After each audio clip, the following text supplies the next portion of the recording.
All right. Good morning.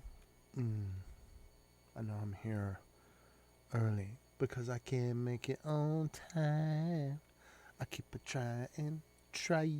Nah, I can't make it on time.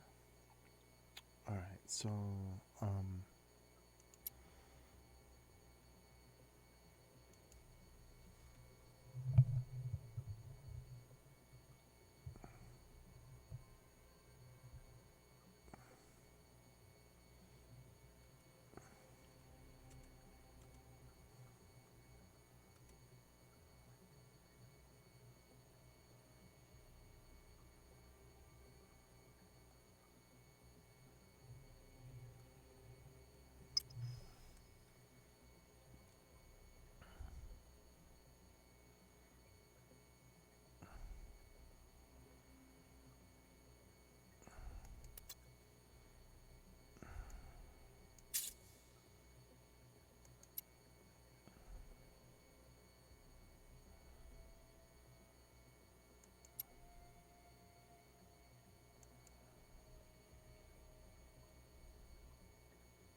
what I should do probably is go ahead and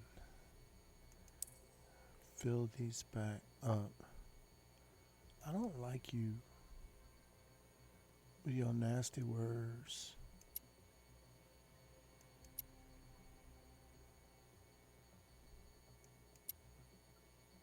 It's so nasty.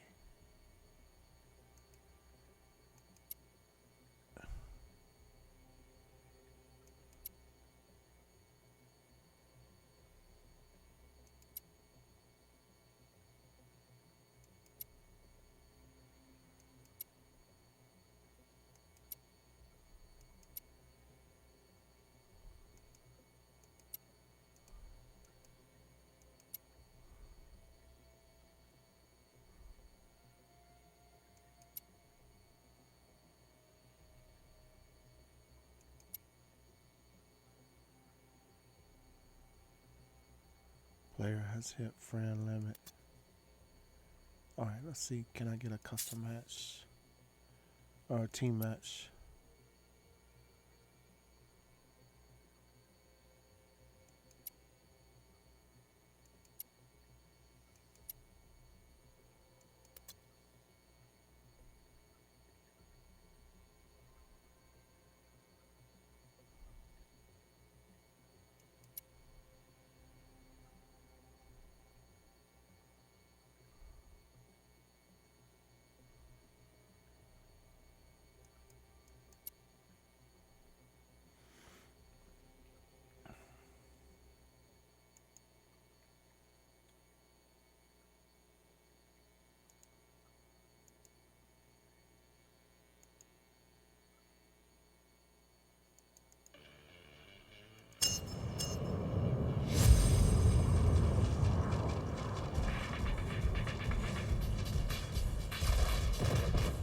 What's up?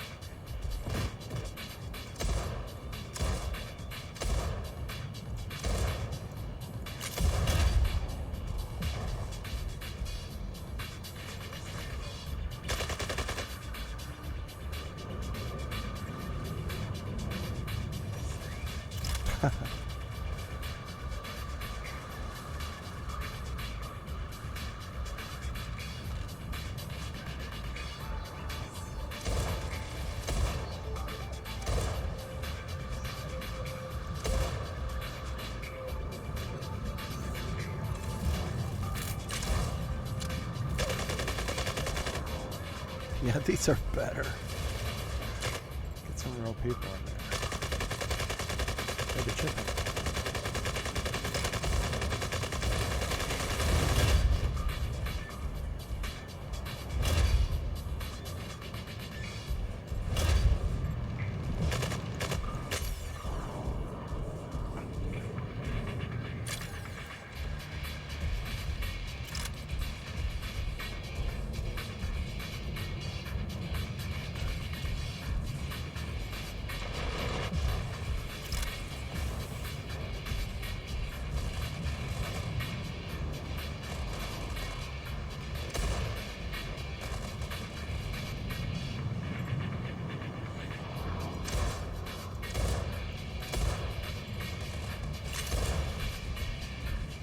There go half my hit points, or more than half. Dang it! It's Mumak and Honey.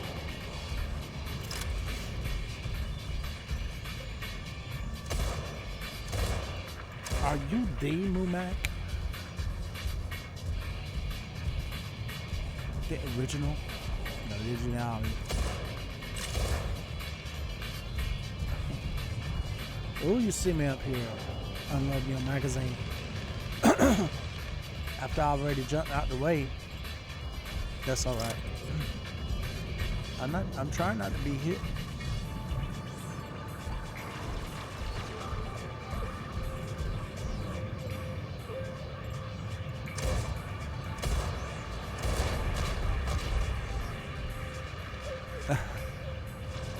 Oh, he's to my behind up here. That's the second time. Oh Lord, here they come.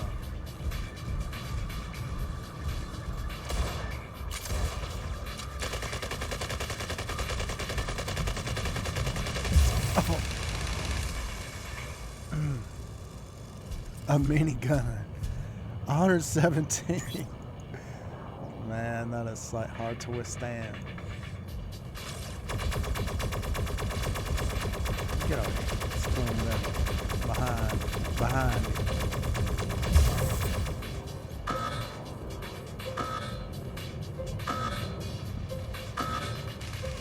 No.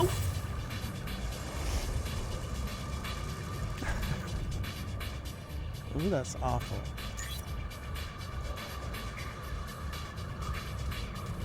Where is this guy?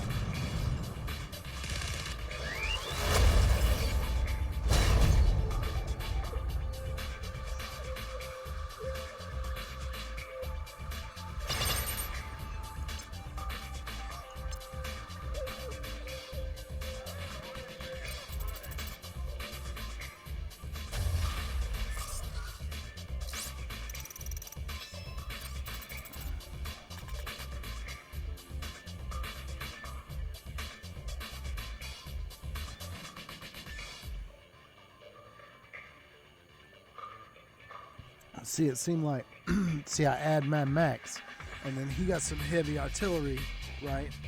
And that triggers some equalization. Fiendish. Oh, man, see? Ain't nothing but bots. Well, I'm going to play one just to try to get warmed up.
Oh, it's Go-Go Girl.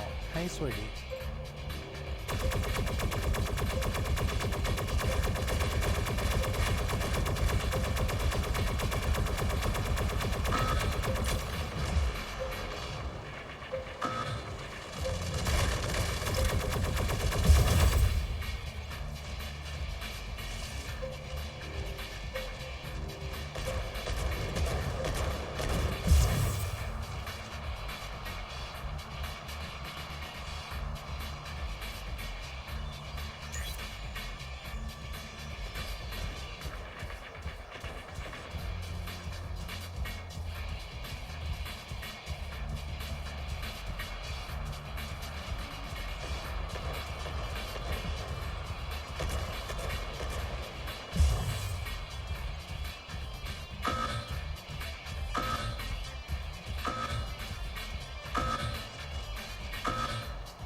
Writer and poet, who conducted the consular affairs of the Portuguese court at Paris, returned to Lisbon on business, was seized by the Inquisition, gagged, and led to execution December 1, 1652. In Cuenca on one day, June 29, 1654, 57 Christian proselytes to Judaism were dragged to the Auto da Fé. Most of them only received corporal chastisement with loss of property, but 10 were burned to death. Amongst them was a distinguished man, the court saddler Balthazar Lopez, from Valladolid, who had amassed a portion of 100,000 ducats. He had migrated to Bale, where a small community of former Moranos was tolerated, and had returned to Spain only to persuade a nephew to come back to Judaism. He was seized by the Inquisition, tortured, and condemned to death by the halter in the stake. On his way to the scaffold, Balthazar Lopez ridiculed the Inquisition and Christianity. He explained to the executioner about to bind him, "I do not believe in your Christ, even if you bind me," and threw the 92 cross which had been forced upon him to the ground. 5 months later, 12 Moranos were burnt in Granada. Again, some months later, March 1655, a promising youth of 20, Marcos da Almeida Bernal, whose Jewish name was Isaac, died at the stake. And 2 months afterwards, May 3rd, Abraham Nunes Bernal was burnt at Cordova. Whoever indicated the Amsterdam Cathedral's verses in Spanish, Portuguese, or Latin, revealed the martyrdom of the two Bernals. Was Spinoza's view correct that all these martyrs, and the thousands of Jewish victims still hounded by the Inquisition, pursued a delusion? Could the representatives of Judaism allow and approve, in their immediate neighborhood, the promulgation of the idea that Judaism is merely an antiquated error? The College of Rabbis, in which sat the two chief Shahads, Saul Mortera and Isaac of both Anissa ben Israel, was then living in London, had ascertained the fact of Spinoza's change of opinion, and had collected evidence. It was not easy to accuse him of apostasy, as he did not proclaim his thoughts aloud in the marketplace. Azariah da Costa had announced his breach with Judaism. Besides, he led a quiet, self-contained life, and associated little with men. His avoidance of the synagogue, the first thing that helped him to attract notice, did not form the subject of a rabbinical accusation. It is possible that, as is related, 2 of his fellow students, one, perhaps, the sly Isaac Mar, thrust themselves upon him, drew him out, and accused him of unbelief and contempt for Judaism. Spinoza was summoned, tried, and admonished to return to his former course of life. The court of rabbis did not at first proceed with severity against him, for he was a favorite of his teacher, and beloved in the community on account of his modest bearing and moral behavior. By virtue of the firmness of his character, Spinoza probably made no sort of concession, 93, but insisted upon freedom of thought and conduct. Without doubt he was, in consequence, laid under the lesser excommunication, that is, close intercourse with him was forbidden for 30 days. This probably caused less pain to Spinoza, who, self-centered, found sufficient resource in his rich world of thought, than to the superficial da Costa. Also, he was not without Christian friends, and he, therefore, made no alteration in his manner of life. His firmness was naturally construed as obstinacy and defiance. But the rabbinate, as well as the secular authorities of the community, did not wish to exert the rigor of the rabbinical law against him, in order not to drive him to an extreme measure, i.e., into the arms of the church. What harm might not the conversion to Christianity of so remarkable a youth entail in a newly founded community, consisting of Jews with Christian reminiscences? What impression would it make on the Moranos in Spain and Portugal? Perhaps the scandal caused by Da Costa's excommunication, so fresh in men's memories, may have rendered a repetition practicable.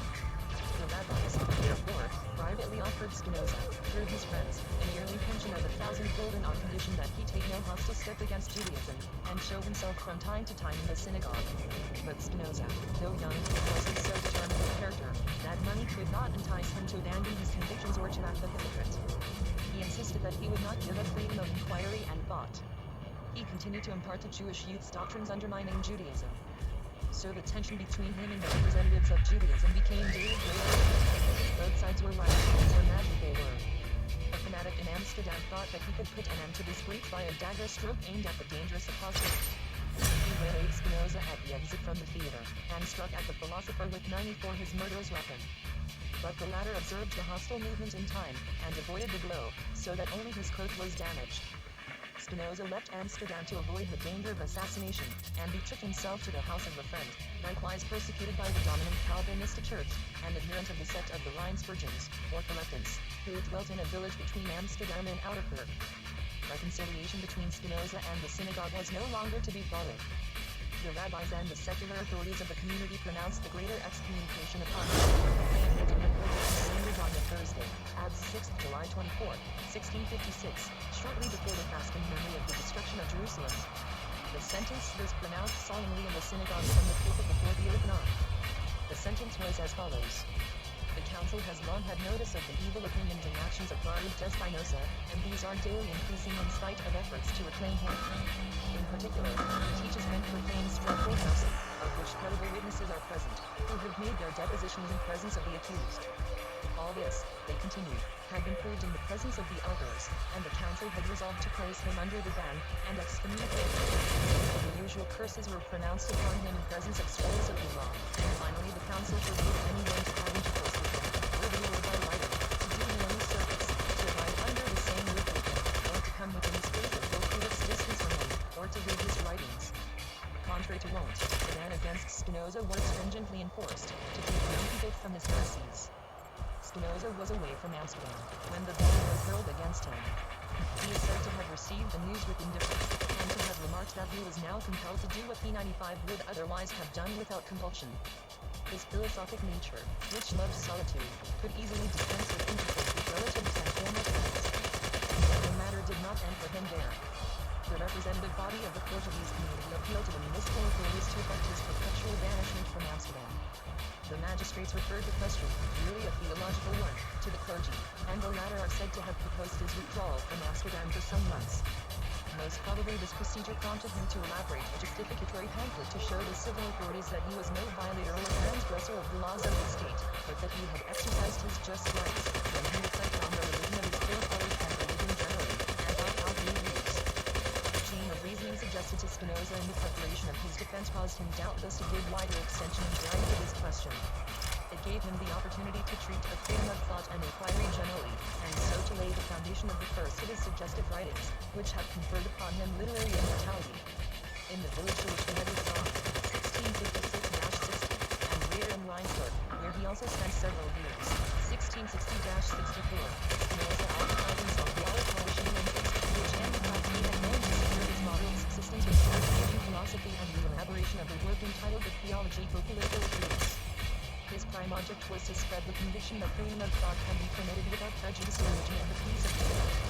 Furthermore, that it must be permitted, for if it were forbidden, religion and peace could not exist in its state. The apology for freedom of thought had been rendered harder rather than easier for Spinoza, by the subsidiary ideas with which he crossed the main 96 lines of the system. He could not philosophically find the source of the law, and transferred its origins might. Neither God, nor man's conscience, according to Spinoza, is the fountain of the eternal law which will be civilizing mankind, the natural world. He made men to a certain extent like the fishes of the sea, like creeping things, which have no master. Large fish have the right, not only to drink water, but also to devour smaller fish, because they have the power to do so. The spirit right of the individual man extends as far as the spirit might. This natural right does not recognize the difference between good and evil, virtue and vice, submission and force.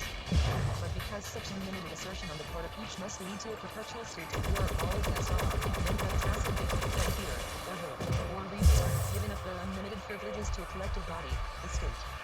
Out of two evils on the one hand, the full possession of their spirit right and might, tending to mutual destruction, and its alienation, on the other end have chosen the latter as the lesser evil.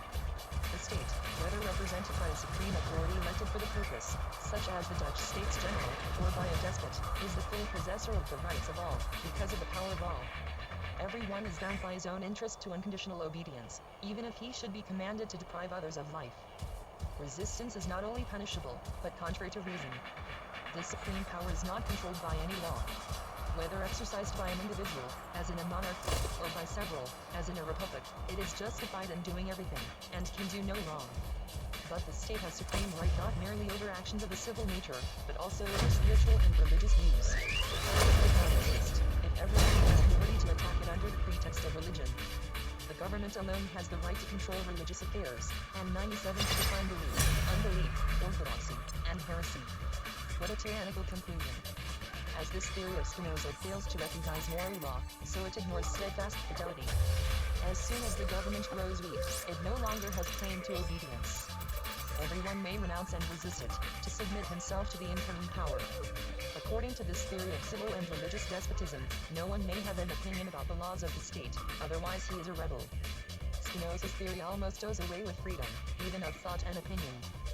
Whoever speaks against a state ordinance in a fault-finding spirit, or upon the government, or seeks to repeal a law against its express wish, should be regarded as a disturber of the public peace.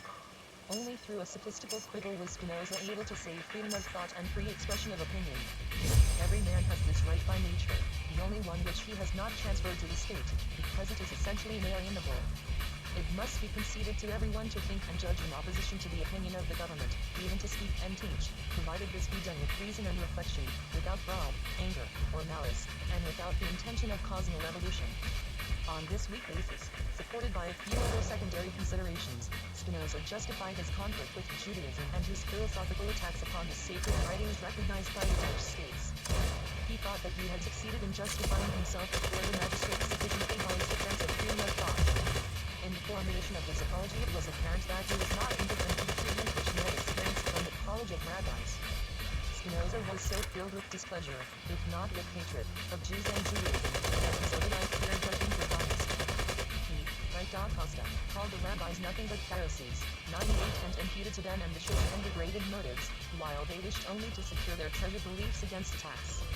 Prouder even than his contemporaries, the French and English philosophers, of freedom of thought, for centuries repressed by the Church, and now soaring aloft the more powerfully, Spinoza summoned theology, in particular, ancient Judaism before the throne of reason, examined its dogmas and archives, and pronounced sentence of condemnation upon his mother faith. He had erected a tower of thought in his brain from which, as it were, he wished to storm heaven. Spinoza's philosophy is like a fine net, laid before our eyes, mesh by mesh, by which the human understanding is unexpectedly ensnared, so that half voluntarily, half compulsorily, it surrenders. Spinoza recognized, as no thinker before, those universal laws, immutable as iron, which are apparent in the development of the most insignificant grain of seed no less than in the revolution of the heavenly bodies, in the precision of mathematical thought as in the apparent irregularity of human passions.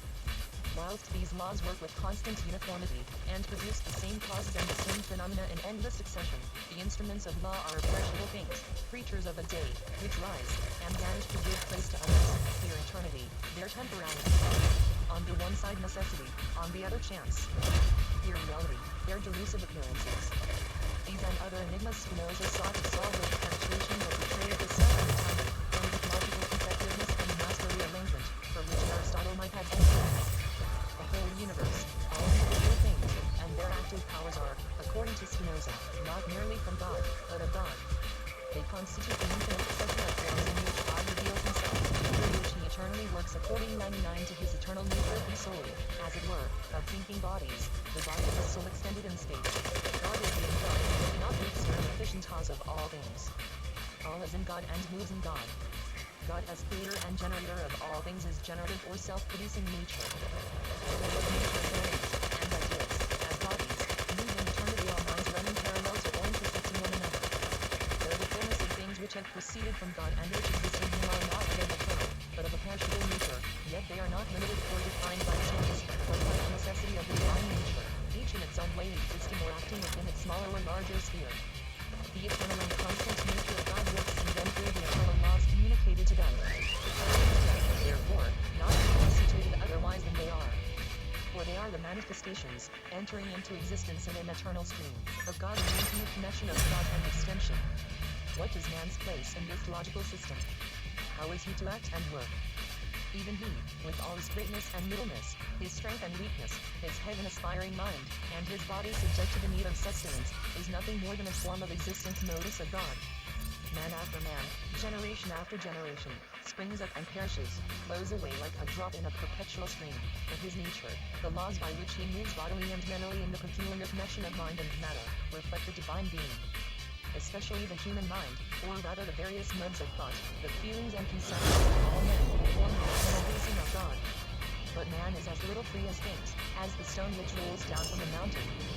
He has to obey the causes which influence him from within and without. Each of his actions is the product of an infinite series of causes and effects, which 100 feet can scarcely discern, much less control and alter at will. Man in the Bible, the martyr who sacrifices himself for a noble object, as well as the execrable villain and the murderer, are all like clay in the hands of God. They act, the one well, the other ill, both by their inner nature. They all act from rigid necessity. No man can reproach God for having given him a weak nature or clouded in it, as it would be irrational if a servant should complain that God has not given it the nature and properties of the sphere. It is not the lot of every man to be strong-minded, and God has little in his power to have a sound mind and a sound body. On one side man is, to a certain extent. Or rather some men of special mental endowments can free themselves a little from the pressure exercised upon them. Man is a slave chiefly through his passions. Love, hate, anger, thirst for glory, avarice, make him the slave of the external world. These passions spring from the perplexity of the soul, which thinks it can control things, but wears itself out, so to speak, against their obstinate resistance, and suffers pain thereby. The better the soul succeeds in comprehending the succession of causes and effects than the necessity of phenomena in the plan of the universe, the better able is it to change pain into a sense of comfort. Through higher insight, man, if he allows himself to be led by reason, can acquire strength of soul, and feel increased love to God, that is, to the eternal whole. On the one hand, this secures nobility of mind to aid men and to win them by mildness and benevolence, and creates, on the other, satisfaction, joy, and happiness.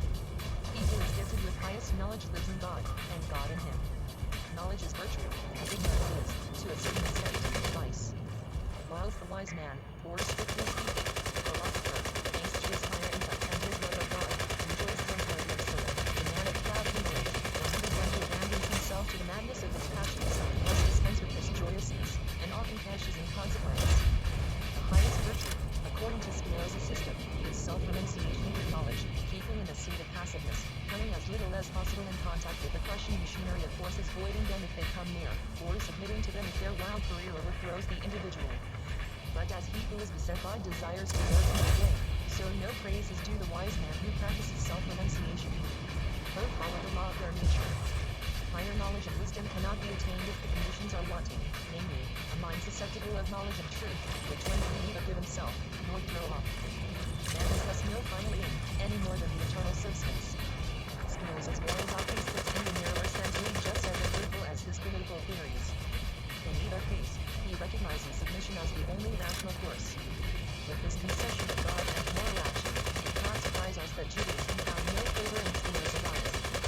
Judaism lays down directly opposite principles, reckons man to a high, self-reliant task, and proclaims aloud the progress of mankind in simple service of God, holiness, and victory over violence, the sword, and degrading war. This progress has been furthered in many ways by Judaism in the course of ages. Wanting, as Spinoza was, in apprehension of historical events, more wonderful than the phenomena of nature, and unable as he therefore was to accord to Judaism special importance, he has conceived it still further for the bitterness of that Spinoza's and college of rabbis, who probably enough, had excommunicated him.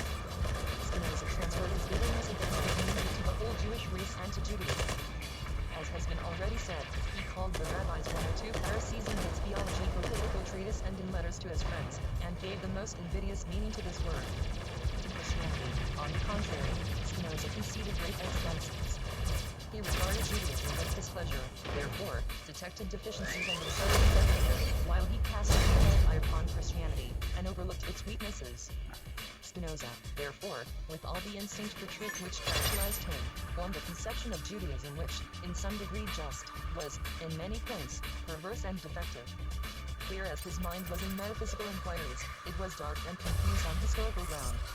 To depreciate Judaism, Spinoza declared that the books of Holy Scripture contain scribes' errors, interpolations, and disfigurements, and are not, as a rule, the work of the authors to whom they are ascribed. Even the Pentateuch, the original source of Judaism. Ezra, perhaps, first collected and arranged it after the Babylonian exile. The genuine writings of Moses are no longer extant, not even the commandments being in their written form. Nevertheless, Spinoza accepted every word in the Bible as a kind of revelation, and designated all persons who figure in it as prophets. He conceded, on the ground of Scripture, that the revelation of the prophets was authenticated by visible signs. Nevertheless, he very much underrated this revelation. Moses, the prophets, and all the higher personages of the Bible had only a confused notion of God, and living beings. They were not philosophers, they did not avail themselves of the natural life of reason. Jesus stood higher. He taught not only a nation, but the whole of mankind on rational grounds. The apostles, too, were raised up higher than the prophets, since they introduced the natural method of instruction, and worked not merely through signs, but also through natural conviction. As though the main efforts of the apostles, 100 pages of whole zeal was devoted, this, to reach belief in the miraculous resurrection of Jesus, were consistent with reason. It was only Spinoza's bitterness against Jews which caused him to depreciate their spiritual property and overrate Christianity. His sober emotion, conforming to the eternal connection of faith and grace, could not accept the authors, but those of the New Testament who judged his mind. In spite of his condemnatory verdict on Judaism, he was struck by 2 phenomena, which he did not fully understand, and which, therefore, eventually depreciated according to his system.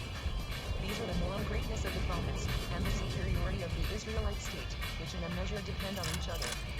Without understanding the political organization, in which natural and moral laws, necessity and freedom work together, Spinoza explained the origin of the Jewish state, that is, of Judaism, in the following manner: when the Israelites, after deliverance from slavery in Egypt, were freed from all political bondage, and restored to their natural rights, they willingly chose God as their Lord, and transferred their rights to Him alone by formal contract and alliance. Let there be no appearance of fraud on the divine side, not permitted them to recognize His marvelous power, by virtue of which He had hitherto preserved, and promised in future to preserve them, that is, to reveal Himself to them in His glory on Zion. Thus God became the King of Israel and the state of theocracy. Religious opinions and truths, therefore, had a legal character in this state. Religion and civic right coincided. Whoever revolted from religion forfeited his rights as a citizen, and whoever died for religion was a patriot. Pure democratic equality, the right of all to entreat God and interpret the laws, prevailed among the Israelites. But when, in the overpowering bewilderment of the revelation from Sinai, 104 they voluntarily asked Moses to receive the laws from God and to interpret them, they renounced their equality, and transferred their rights to Moses. Moses from that time became God's representative. Hence, he followed the laws suited to the condition of the people at that time, and introduced ceremonies to remind them always of the law and keep them from willfulness, so that in accordance with the definite precepts they should plow, sow, eat, clothe themselves, in a word, do everything according to the precepts of the law. Above all, he provided that they might not act from childish or slavish fear, but from reverence for God. He bound them by benefits, and promised them earthly prosperity through the power and by the command of God. Moses was vested with spiritual and civil power, and authorized to transmit both. He preferred to transfer the civil power to his disciple Joshua in full, but not as a heritage, and the spiritual power to his brother Aaron as a heritage, but limited by the civil ruler, and not accompanied by a grant of territory. After the death of Moses, the church state was neither a monarchy, nor an aristocracy, nor a democracy. It remained a theocracy. The family of the high priest was God's interpreter, and the civil power, after Joshua's death, fell to single tribes or their chiefs. This constitution offered many advantages. The civil rulers could not turn the law to their own advantage, nor oppress the people, for the law was the province of the sacerdotal order whose sons of Aaron and the Levites. Besides, the people were made acquainted with the law through the prescribed reading of the close of the sabbatical year, and would not have passed over with indifference any willful transgression of the law of the state. The army was composed of native militia, while foreigners, that is, mercenaries, were excluded. Thus the rulers were prevented from oppressing one of five people of religion or arbitrarily. The tribes were united by religion, and the oppression of one tribe by its ruler would have been punished by the rest. The princes were not placed at the head through rank or privilege of blood, but through capacity and merit. Finally, the institution of prophet proved very wholesome. Since the constitution was theocratical, every one of the name of life was able through certain signs to represent himself as a prophet like Moses, draw the oppressed people to him in the name of God, and oppose the tyranny of the rulers. This peculiar constitution produced in the heart of the Israelites an especial patriotism, which was at the same time a religion, so that no one would betray it, leave God's kingdom, or swear allegiance to a foreigner. This love, coupled with hatred against other nations, and fostered by daily worship of God, became second nature to the Israelites. It strengthened them to endure everything for their country with steadfastness and courage.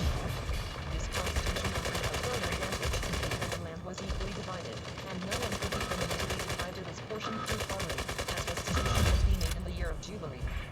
Hence, there was real poverty, or such only as was endurable, for the love of one's neighbor had to be exercised with the greatest conscientiousness to seek the favor of God. Finally, a large space was accorded to gladness. Thrice a year and on other occasions the people were to assemble at festivals, not to revel in sensual enjoyments, but to accustom themselves to follow God gladly. For there is no more effectual means of guiding the hearts of men than the joy which arises from love and admiration.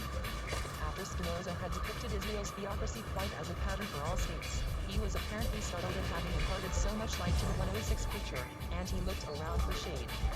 Instead of answering in a purely historical manner the questions, whence it came that the Hebrews were so often subdued, and why their state was entirely destroyed. Instead of indicating that these wholesome laws remained a never-realized ideal, Spinoza suggests a sophistic solution. Because God did not wish to make Israel's dominion lasting, he gave bad laws and statutes. Spinoza supports this view by a verse which he misunderstood. These bad laws, rebellion against the sacerdotal state, update the bad morals, produce discontent, revolt, and insurrection. Matters went so far, that instead of the divine king, the Israelites chose a human one, and instead of the temple, a court. Monarchy, however, only increased the disorder. It could not endure the state within the state, a priesthood, and lowered the dignity of the latter by the introduction of strange worship. Prophets could avail nothing, because they only proclaimed against the tyrants, but could not remove the cause of the evils. All things combined brought on the destruction of the divine state. With its destruction by the Babylonian king, the natural rights of the Israelites were transferred to the conqueror, and they were bound to obey him and his successors, as they had obeyed God. All the laws of Judaism, nay, the whole of Judaism, was thereby abolished, and no longer had any significance. This was the result of Spinoza's inquiry in his Theology for Political Treatise. Judaism had a brilliant past, but concluded an alliance with the people, showed to them his exalted power, and gave them excellent laws. But he did not intend Israel's preeminence to be permanent, therefore he also gave bad laws. Consequently, Judaism reached its end more than 2,000 years ago, and yet it continued its existence. Wonderful.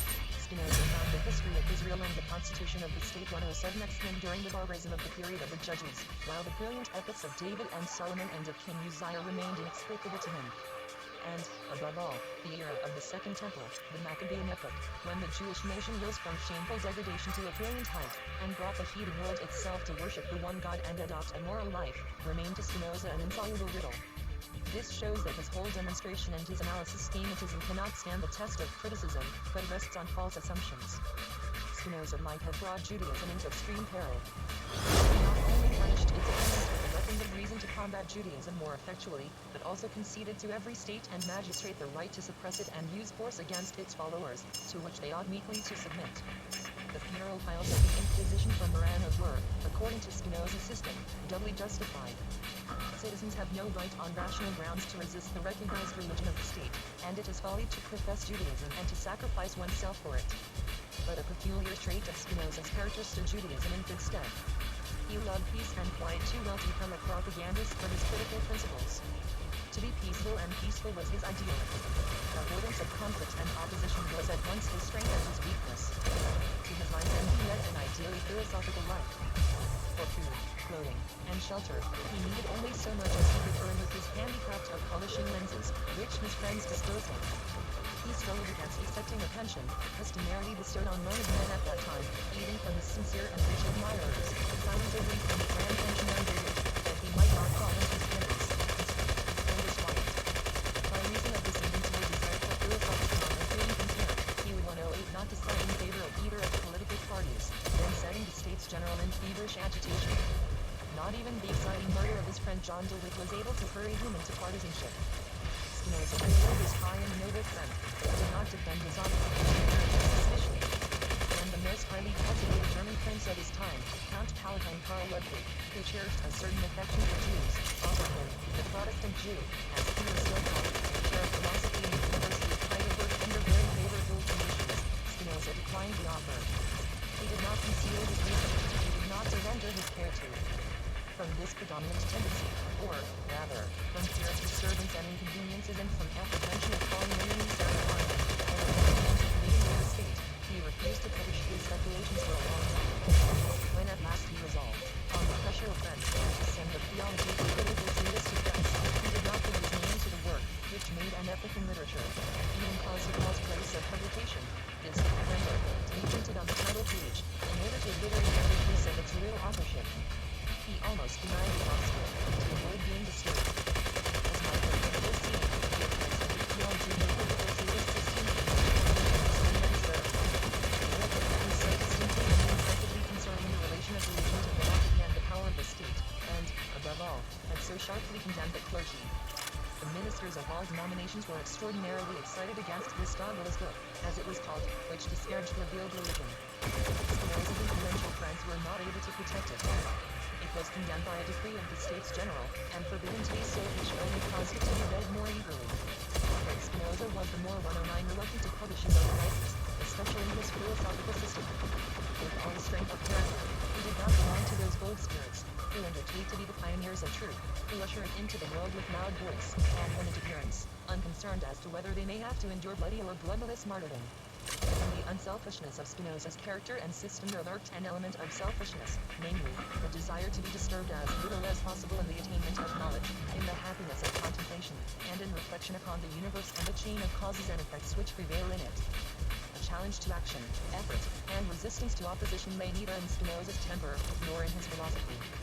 In this apparently harmless feature lay also the reason that his most powerful and vehemently conducted attacks upon Judaism made no deep impression, and called forth no great commotion in the Jewish world. At the time when Spinoza threw down the challenge to Judaism, a degree of culture and science prevailed in the Jewish Portuguese circle, unknown even before or after.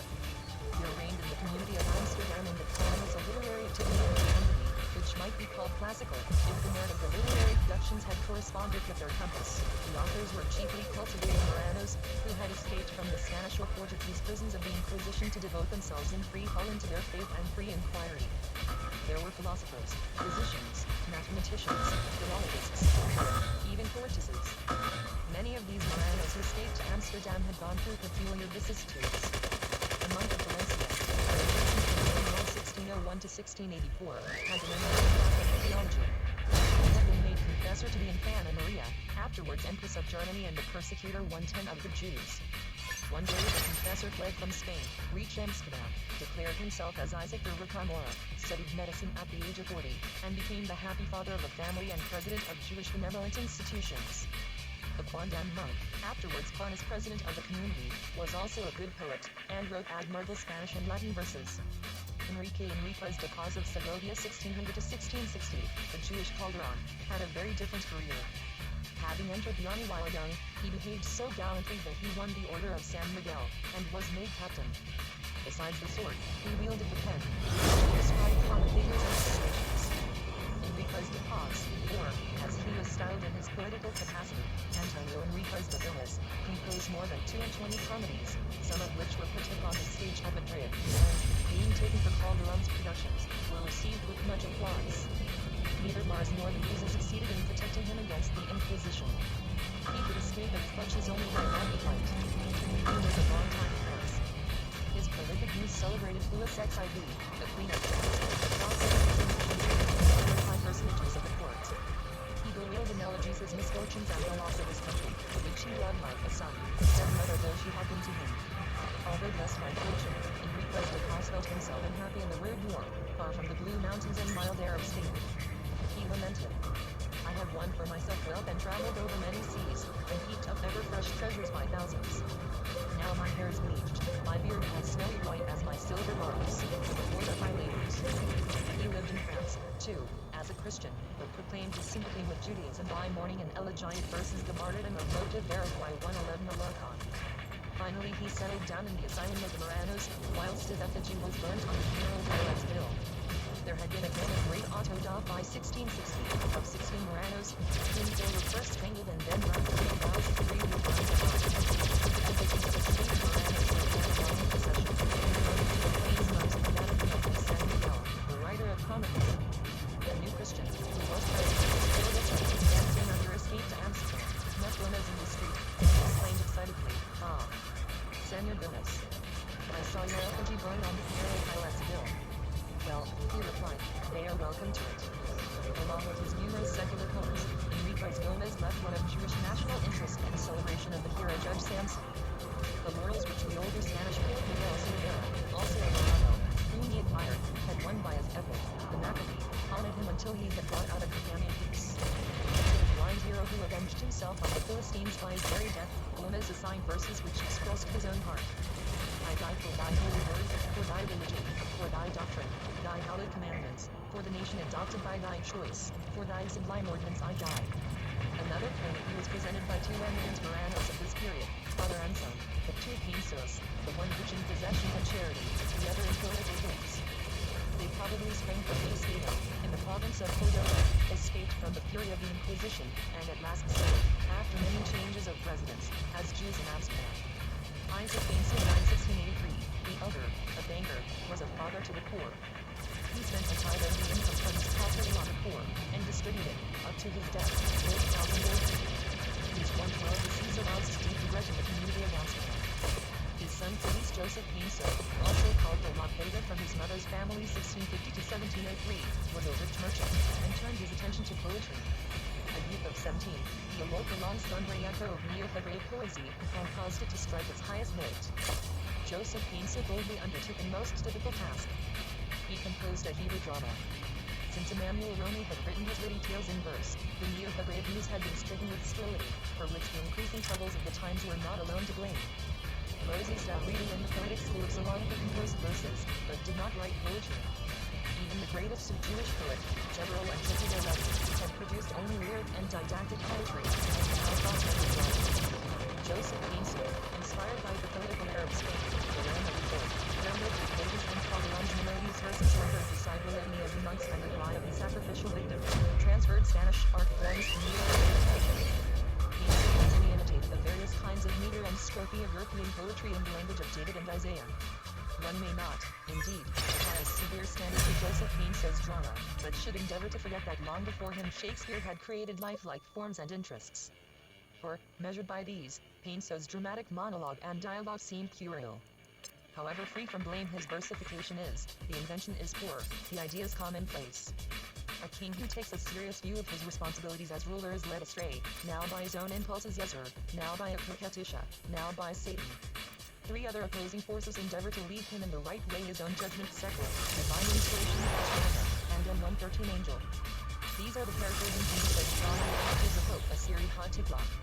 But a point to extend to consideration which Pinso had in view is to hold up a mirror to Marrano youth settled at Amsterdam, who had been used to Spanish licentices, and to picture to them the high value of a virtuous life. The performance of the youthful poet is not to be despised. Joseph Pinso de la Vega composed a large number of verses in Spanish, occasional poetry, moral and philosophical reflections, and eulogies on princes.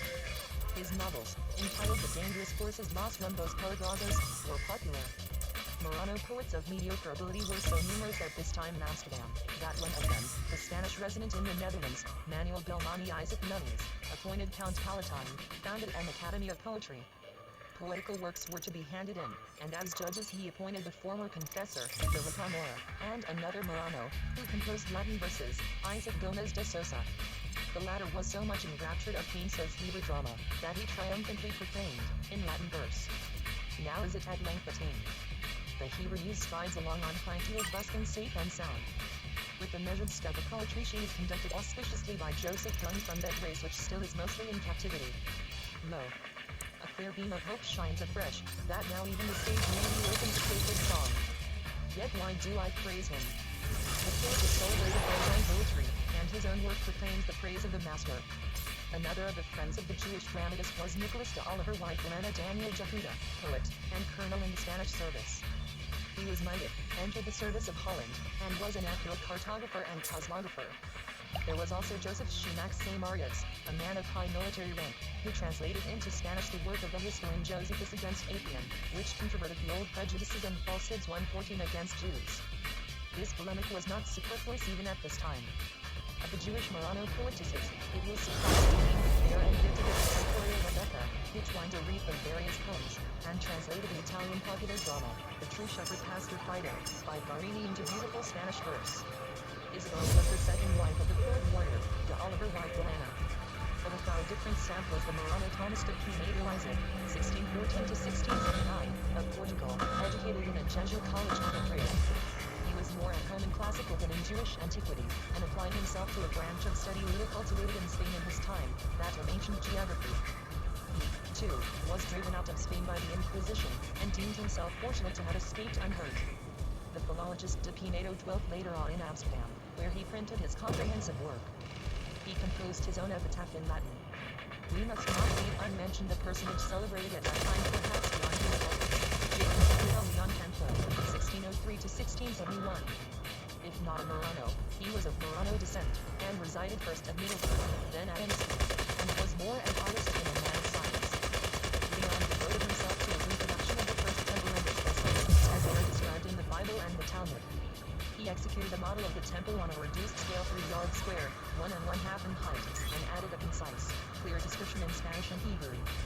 Work of so unusual a character attracted extraordinary notice at a time when every kind of antiquarian learning, especially biblical, was highly prized.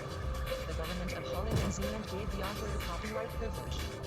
Duke August of Brunswick, and his wife Elizabeth, wished to possess a German translation run from the commissioned Professor John Sumner, PhD LMSTT, to undertake it. While corresponding with the author so as to ensure thoroughness, he was anticipated by another man who brought out a German translation at Hanover. This circumstance caused great annoyance to Professor Selbert. Templo, as Leon and his posterity were renamed from his work in connection with the temple, engaged in controversies with Christian ecclesiastics on Judaism and Christianity, and published a translation of the Psalms in Spanish.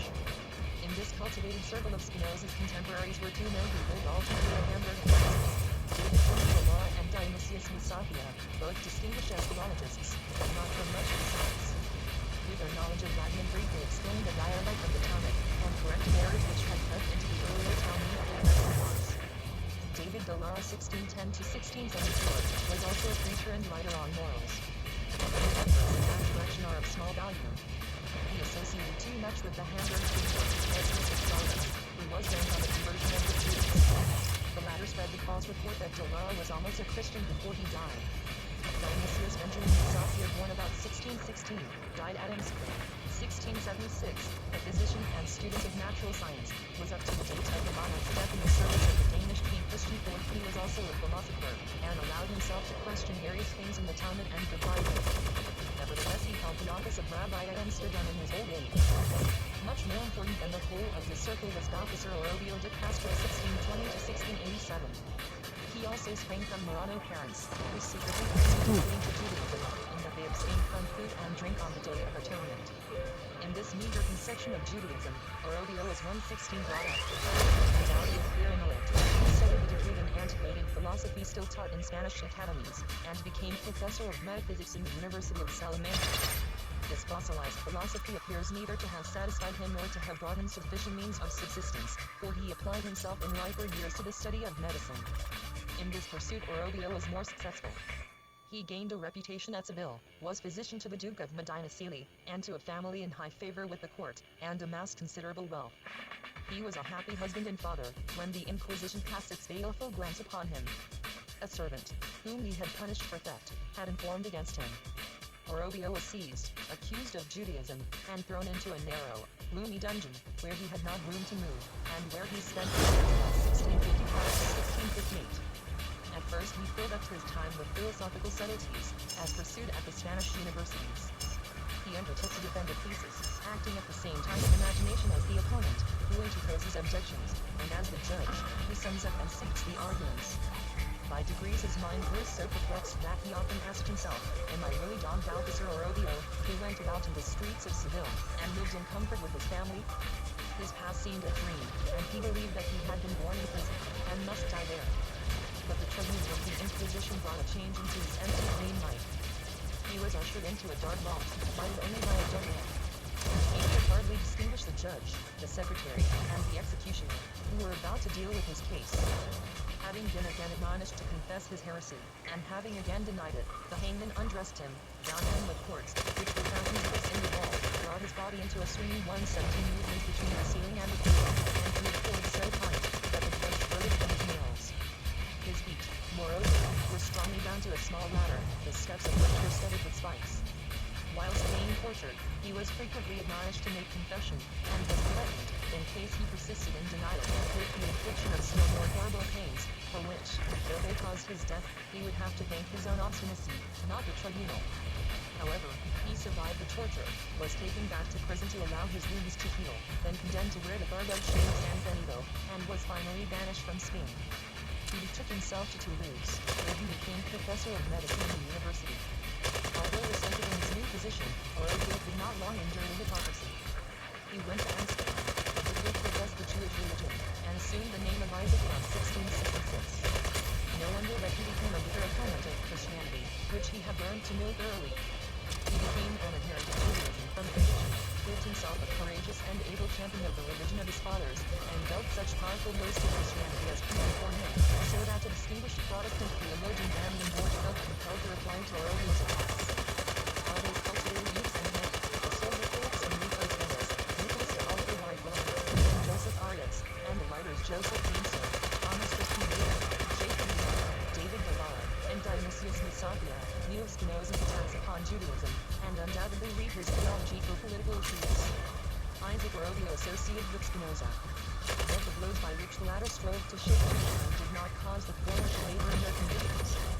This is the more remarkable, as simultaneously, on the other side, Judaism was covered with shame, or, what comes to the same thing, its followers everywhere, east and west, with few exceptions, became slaves to a delusion which exposed them to the ridicule of the world, and developed them for the first time in the darkness of the Middle Ages.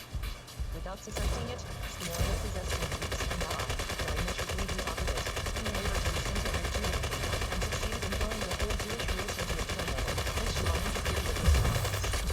Sabata Zevi was at once Spinoza's opposite and his ally. He possessed many more than that area the philosopher of Ascot, became for associated with the Jewish race, and considered the very kingdom to the present time. Sabata Zevi born at 1626, died 1676, in Smyrna, Asia Minor, was of Spanish descent, and became the originator of the new Messianic frenzy, the founder of a new sect. He owed the attachment which he inspired even as a youth, not to his qualities of mind, but to his external appearance and attractive manner.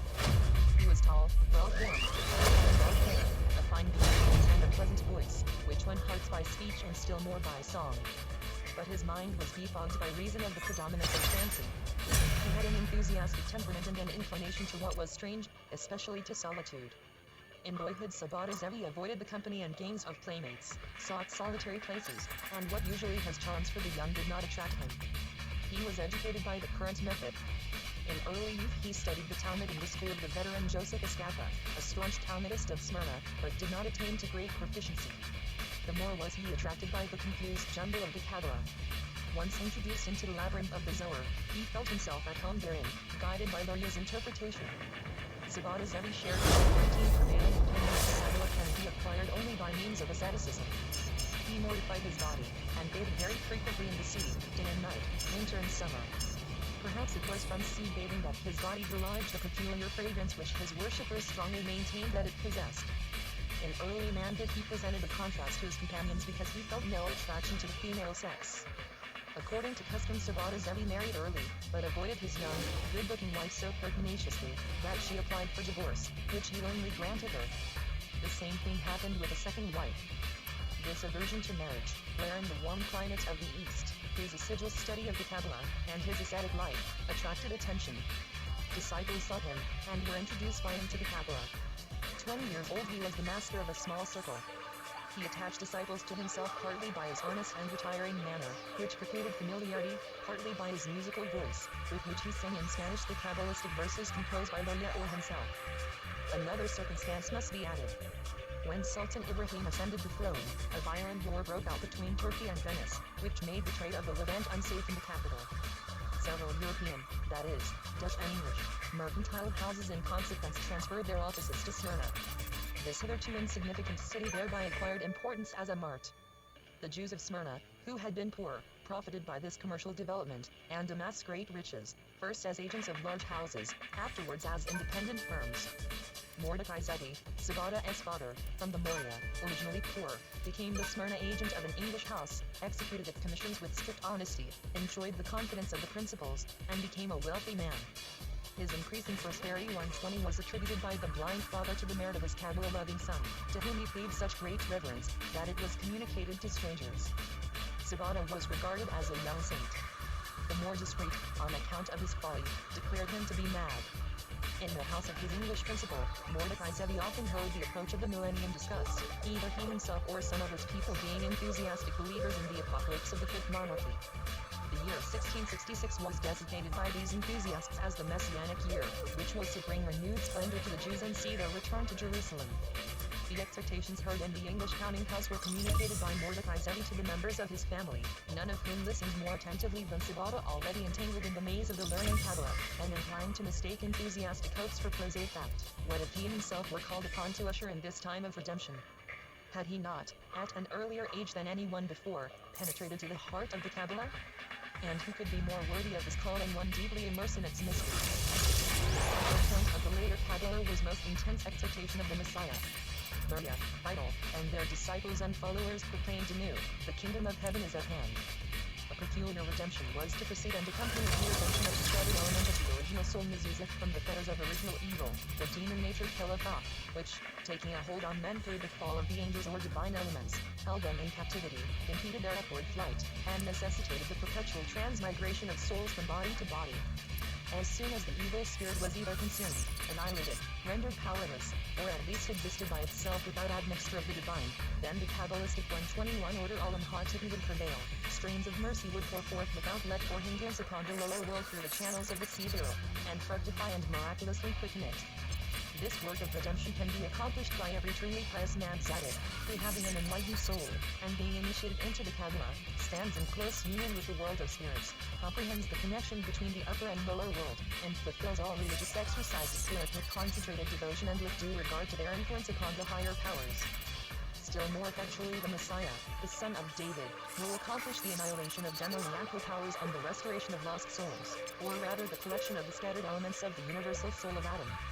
For to the Messiah, in whom dwells a pure, immaculate soul, are unfolded the mysterious depths of the higher worlds, essences, and divine creation, even the divine being himself. The Messiah of the seed of David would, to a certain extent, be the original man Adam Kadmon incarnate, part of the Godhead. This Lurian mysticism dazzled the bewildered brain of the Smyrna youth, and produced such confusion and giddiness, that he thought he could easily usher in this spiritual redemption, which would be immediately followed by that of the body. In what manner this haughty wish to play the part of a Messiah germinates and breaks forth in enthusiastic minds, is an impenetrable riddle. Sabata Zevi was not the first to believe himself able to reverse the whole order of the world, by mystical hocus pocus, and partly to succeed in the endeavor. Certain it is that the extravagant notions entertained by Jews and Christians with regard to the near approach of the time of grace worked upon Sabata's weak brain. That book of falsehoods, the Zohar, declared that in the year of the world 5408 1648, 122 the year of redemption would dawn, and precisely in that year Sabata revealed himself to his train of youthful companions as the Messianic Redeemer. It happened in an apparently insignificant manner, but the mode of revelation was of great import to the initiated. Sabata Zevi uttered the full four-lettered name of God in Hebrew JHWH, the Tetragrammaton without hesitation, although this was strictly prohibited in the Talmud and by the usage of the ages. The Kabbalists attached all sorts of mystical importance to this prohibition. During the dispersion of Israel, the perfection of God himself was to a certain extent destroyed, on account of the sinfulness of men and the degradation of the Jewish people, since the deity could not carry out his moral plan. The higher and lower worlds were divided from each other by a deep gulf. the 4 letters of God's name were parted asunder. With the messianic period of redemption, the moral order of the world, as God had laid it down in the plan of the universe, and the perfection and unity of God would be restored.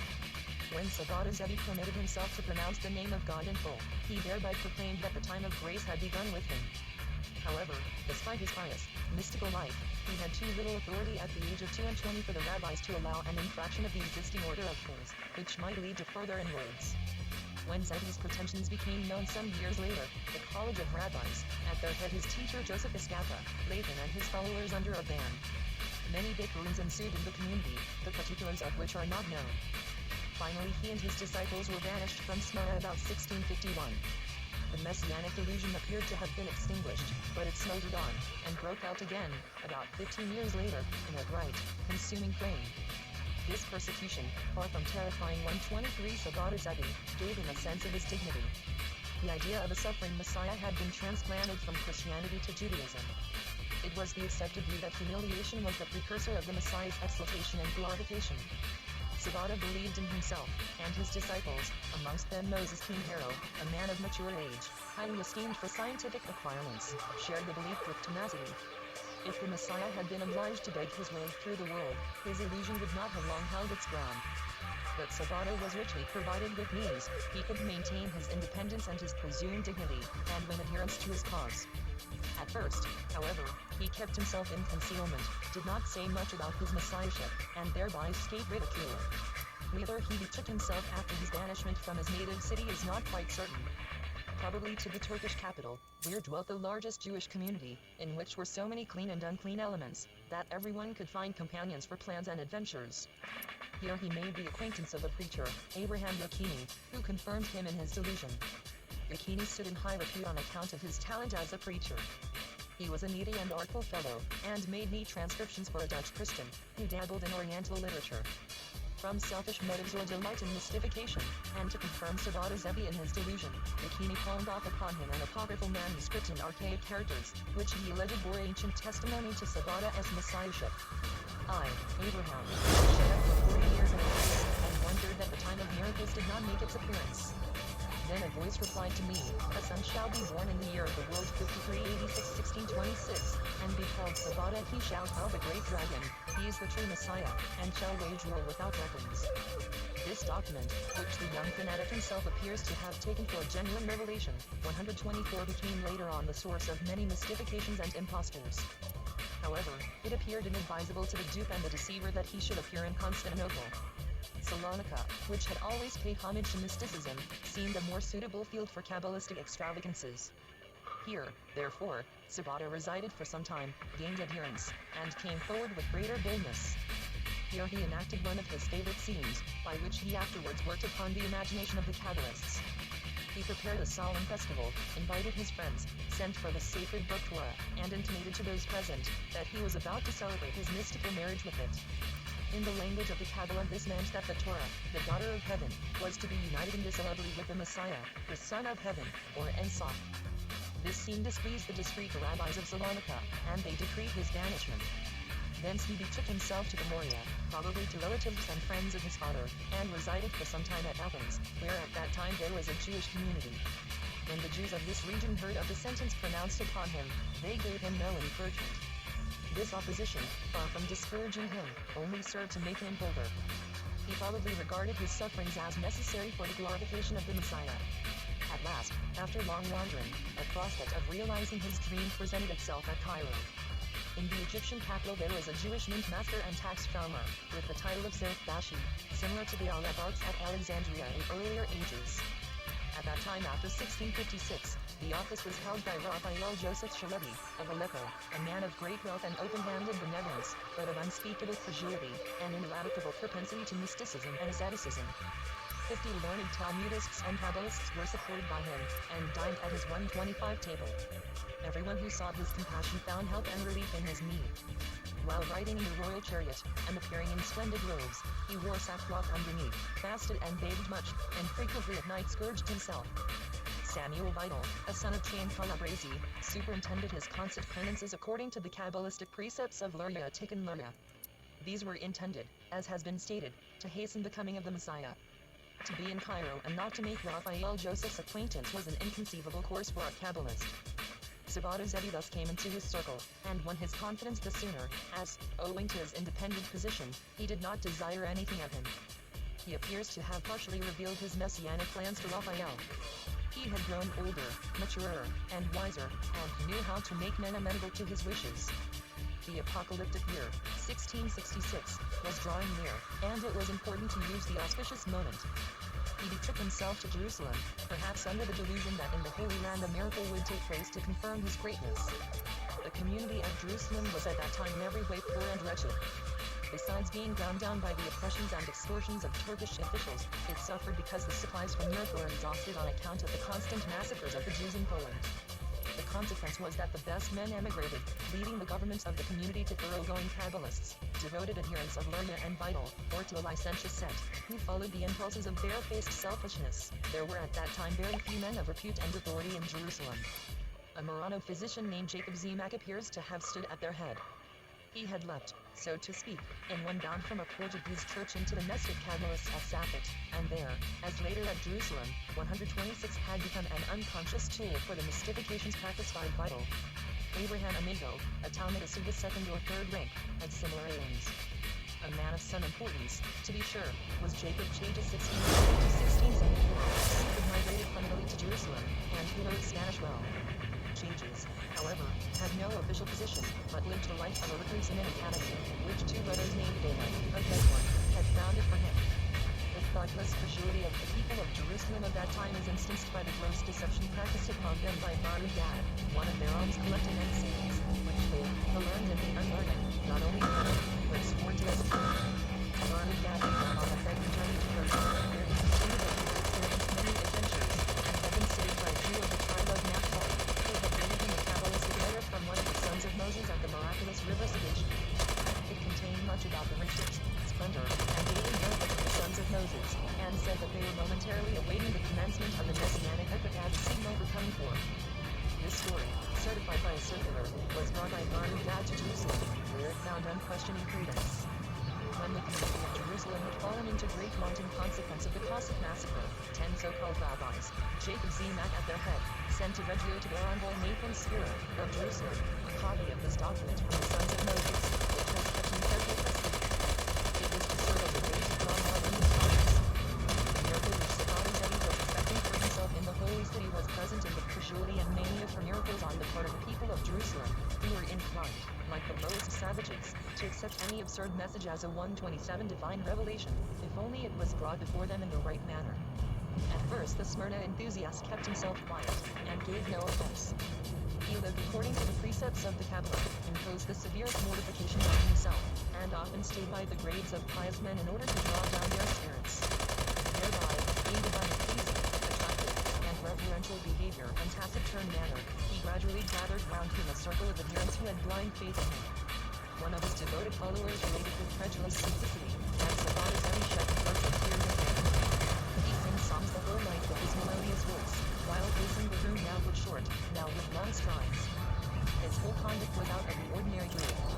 He was also wont to sing for his love song in Spanish, with a mystical meaning, about the emperor's fair daughter Melisenda, with her coral lips and milk-white skin, as she rose out of the bath. Sabata used another means to win Oh, you're hearts. mad? I'm sorry. When he showed himself in the streets, he distributed sweetmeats of all sorts to the children, who in consequence ran after him, and he thus gained the favor of their mothers. An incident brought his eccentric ideas nearer their realization.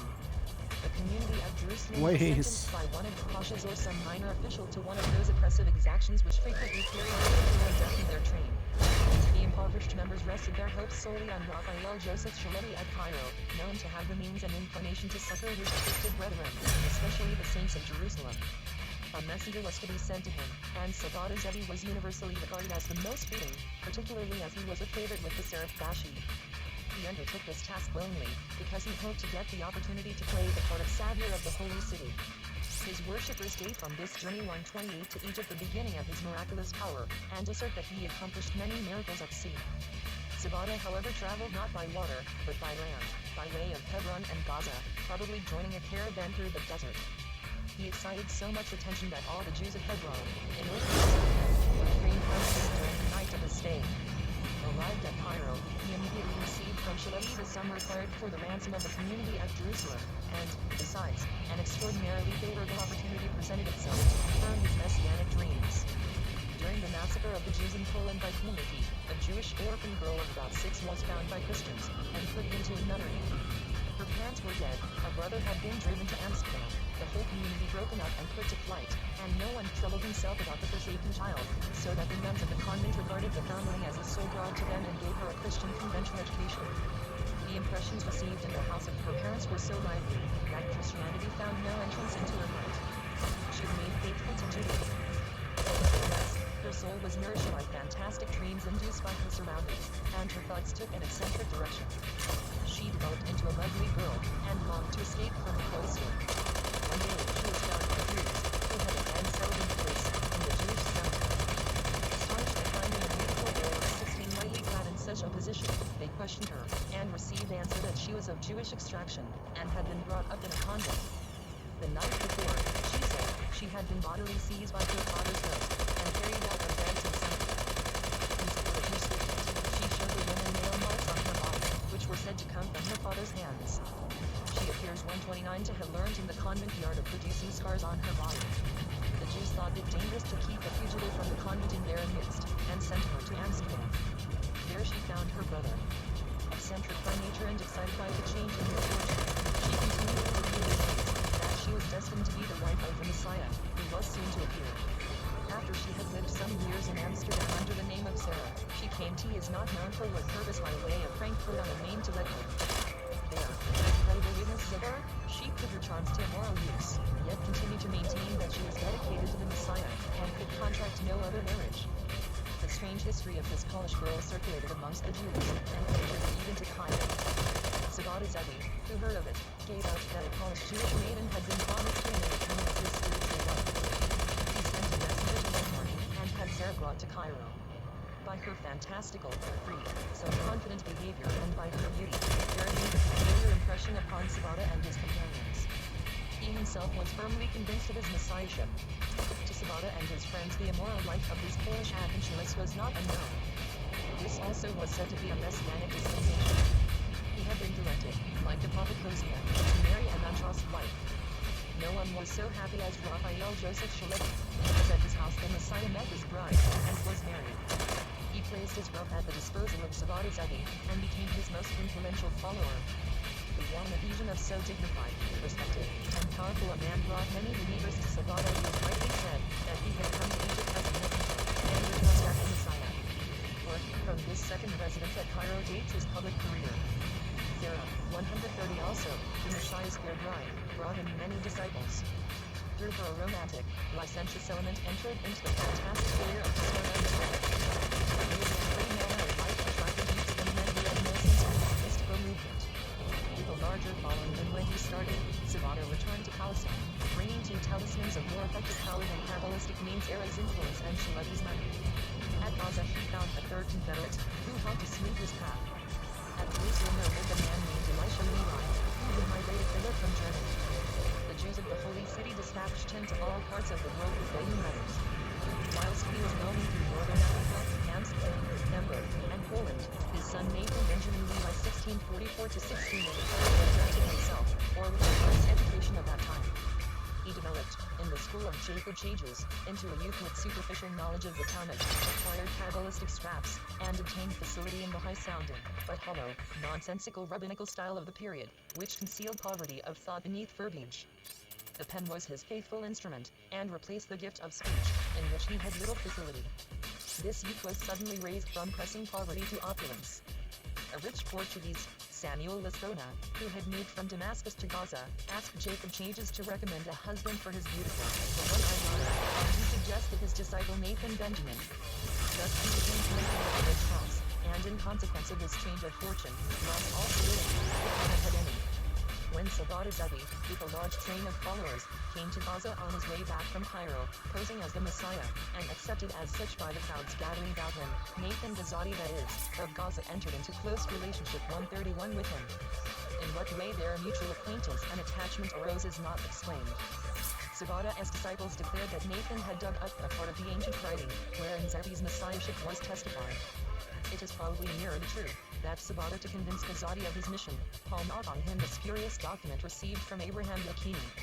At any rate, Nathan became his most zealous adherent, whether from conviction or from a desire to play a prominent part, can no longer be discerned in this story, in which simple faith, self-deception, and willful imposture border so close on one another. After Nathan Ghazati and Sabata had become acquainted, the former a youth of 20, the latter a man of 40, prophetic revelations followed close upon one another.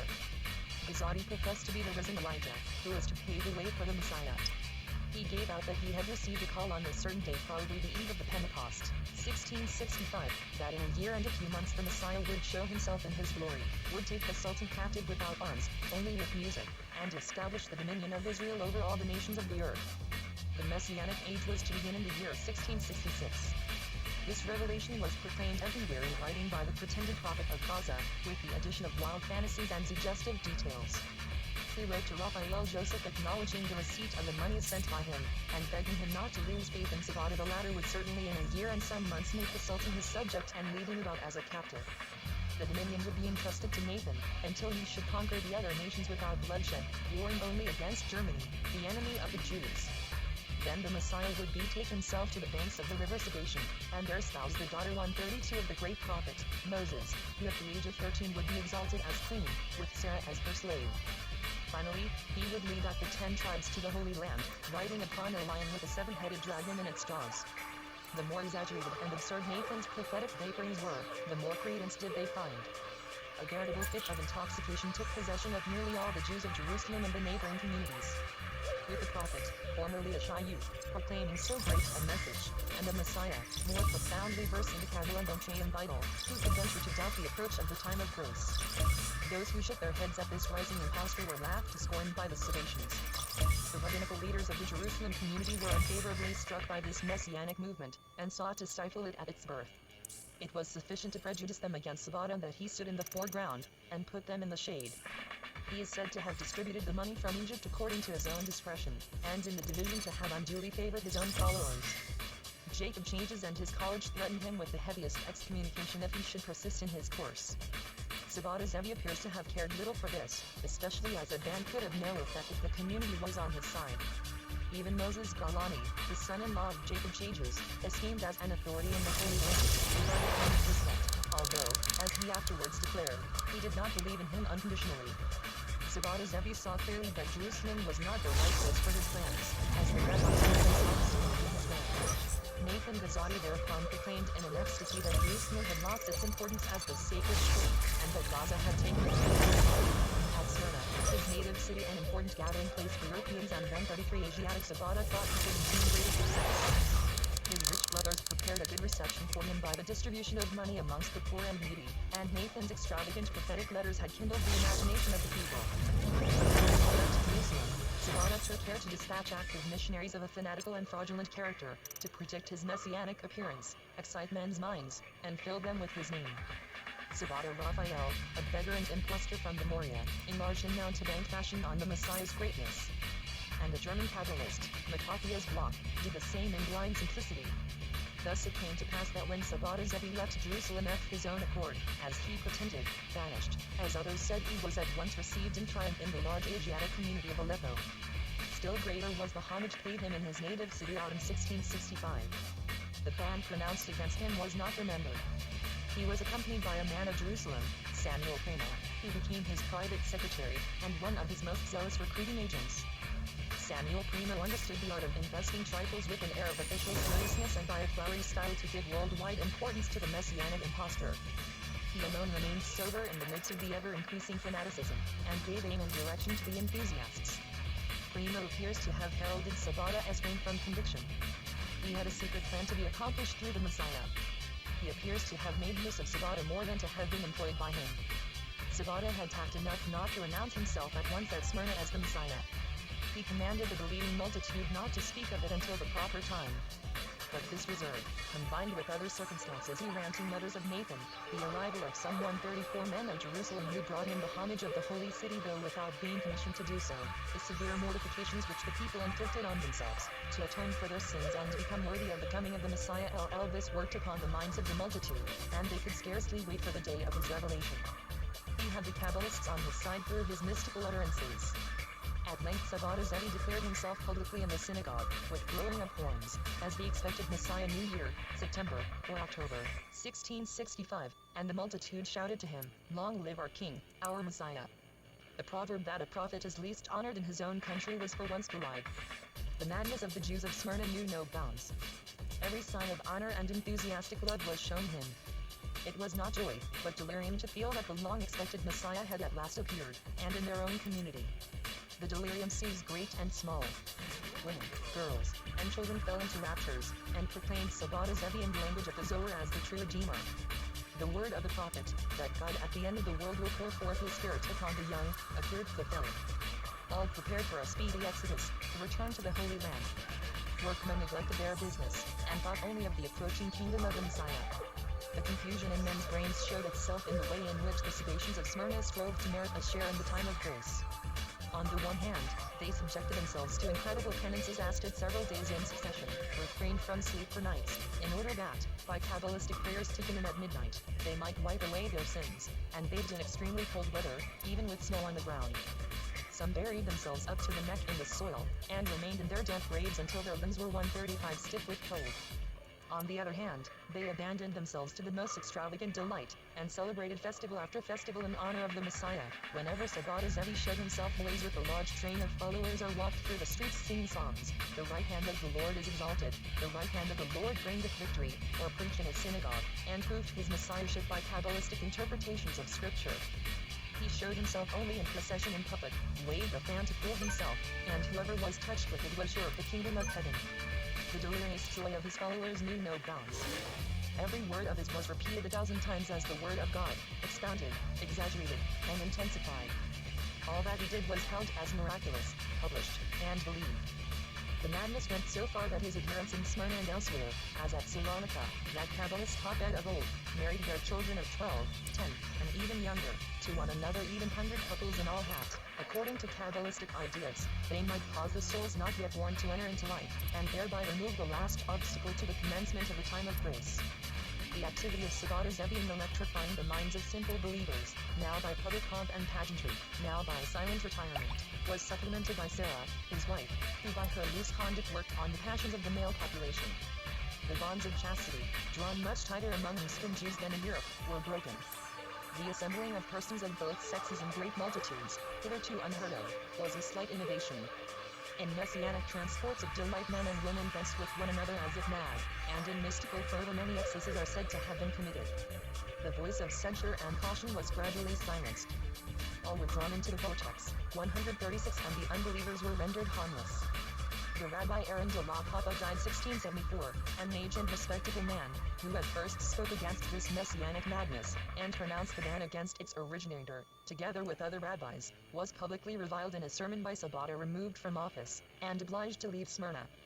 Most unworthy was the behavior of the Rabbi Chaim Ben Dynasty 1603 to 1673, a very considerable authority on the Talmud, and of astonishing learning, who, because he was a literary opponent of the not only suffered Rabbi's removal from office, but allowed himself to be appointed in his place by Sabbatai. Though at first harshly disposed towards the new Messiah, he became a believer, and led the multitude by his authority. The latter were instigated by Sabbatai to bloodthirsty fanaticism. Because a noble, rich, and respected man in Smyrna, Chaim Penya, who had liberally supported Chaim Ben Dynasty, opposed the widespread delusion with obstinate incredulity, he was suddenly attacked in the synagogue, persecuted, and nearly torn to pieces by the raging multitude. Sabbatai Zevi, the pretended incarnation of piety, commanded the synagogue to be broken open and the vile derelict to be seized. But when Penya's daughters, likewise attacked by the madness, fell into raptures, and prophesied, the father had no choice but to put a good face upon the wretched business. He also assumed the air of a zealous adherent. After Penya's subjugation, Sabbatai Zevi became sole ruler in the community, and could lead the Jewish population at will for good or for evil. In this humor, which lasted for some months, the Jews of Smyrna feared their tyrants, the Turkish brothers, very little. If they offered to check the prevailing tendency, they were induced by rich presents to remain inactive. These events in the Jews' quarter at Smyrna 137 made a great sensation in ever-widening circles. The neighboring communities of Asia Minor, many members of which had dedicated themselves to Smyrna, and witnessing the scenes enacted in that town, brought home exaggerated accounts of the Messiah's power of attraction and their working miracles, were swept into the same vortex. Sabbatai, as private secretary, Samuel King, took care that reports of the fame and doings of the Messiah should reach Jews abroad. Nathan has always been circulated from Latino prophets. Savannah Raphael in Utopia's block, filled with the most marvelous accounts of the new Redeemer. Christians also want to spread the story. The residents, the clerks of English and Dutch mercantile houses, and the evangelical ministers, reported the extraordinary occurrences in Smyrna, and though they scoffed at the folly of the Jews, could not withhold half prejudice sympathy. Did they not see with their own eyes the ecstasies, and hear with their own ears the predictions, of the prophets and prophetesses of Savada Zevi, the true Redeemer? On the exchanges in Europe, men spoke of him as a remarkable personage, and eagerly awaited news from Smyrna or Constantinople. At first, the Jews were dazed by the reports that suddenly burst upon them. Was the long-cherished hope that one day the oppression and shame of Israel would be removed, and that he would return in glory to his home, at length to be realized? No wonder that nearly everywhere scenes similar to those in Smyrna were repeating themselves, that men's minds were filled with credulity, accepting mere rumors as accredited facts, or that wild excitement, ascetic living, and almsgiving to the needy, the way of preparation for the time of the Messiah, were followed here and there by prophetic ecstasies. Not only the sacrilegious multitude, but nearly all the rabbis, and even men of 138 culture and philosophical judgment, fell a prey to this credulity. At that time not a single man of weight and importance recognized that the primary source of all these phenomena lay in the Bible and the Zohar. Jacob Sasporus, originally from Africa, had lived in Amsterdam and London and, at this time, was in Hamburg. He was born about 1620, and died 1698. A man of courage and keen penetration, whose word and weight through his Talmudical learning, Sasporus from the first promulgated this messianic debate with a passionate form. He was inured in sending letter after letter to the various communities of their lives in Europe, Asia, and Africa, to unmask the gross deceptions practiced, and to warn against the sad consequences. But even he was entangled in the snares of the devil, and adopted its principles. On the ground of this spurious philosophy, outgoing enthusiasts were more in the right than half-hearted adherents. Spinoza, who might have scattered this thickness with his luminous ideas, was not only estranged from Judaism and his race, but even hostile to them, and regarded the prevailing perplexities with indifference or malice. The accounts of Savada Zevi and the messianic excitement either came direct, or in a roundabout way by Alexandria, to Venice, Leghorn, and other Italian cities. Venice was led by the bigoted Fabulous Moses Zicut, Spinoza's very uncongenial fellow student, who had formed the design of migrating from Amsterdam through Poland to Palestine, but stopped short in Venice. Far from opposing the delusion of the multitude, he encouraged it, as did the Magnate of Venice. The news from Smyrna had most striking effect upon the great and the lesser Jerusalem. The prophet Gaza, who was not devoid of sober calculation, had directed his 139 propagandist circulars to the most considerable and the richest communities in Hamburg.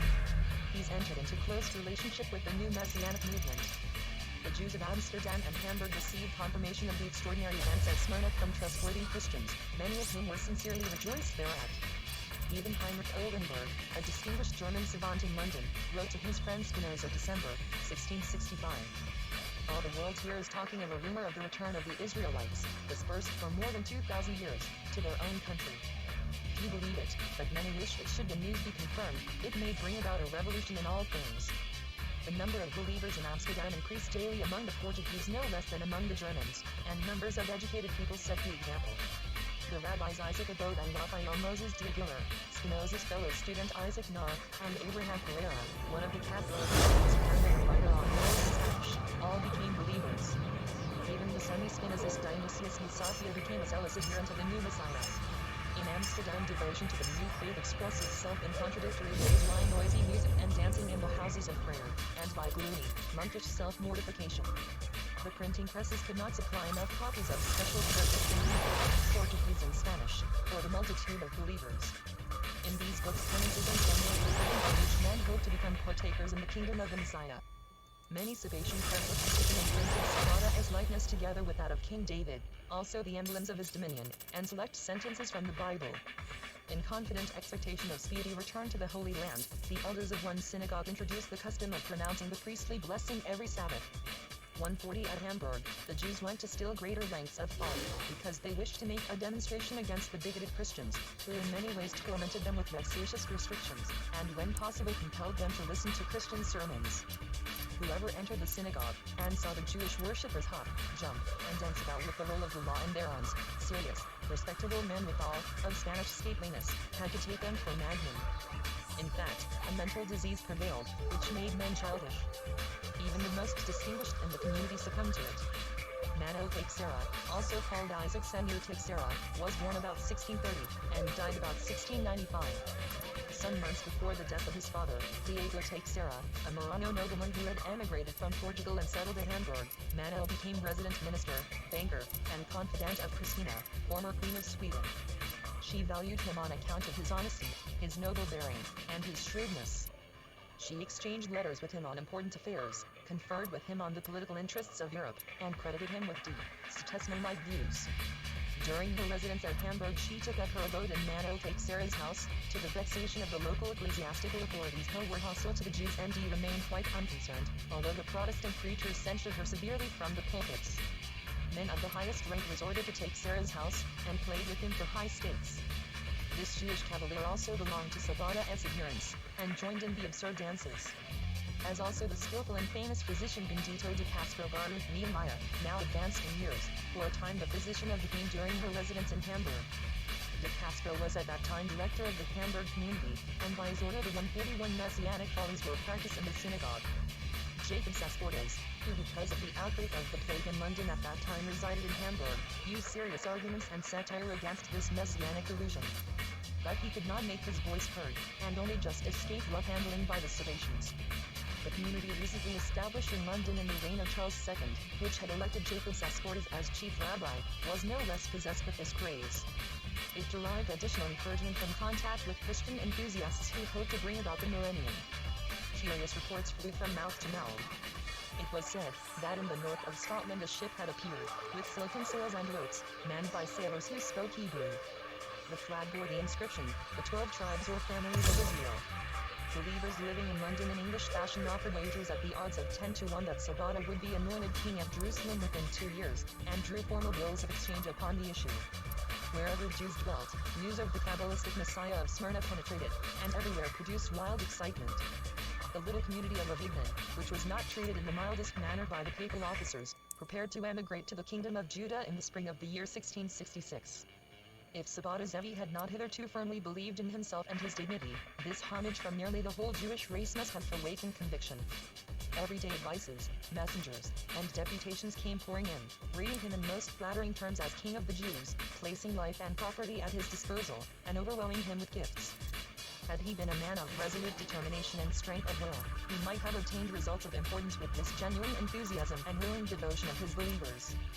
Even 142 Spinoza entertained the possibility, with this favorable opportunity and the mutability of human things, that the Jews might re-establish their kingdom, and again be the chosen of God. But Sabata Zevi was satisfied with the savor of incense.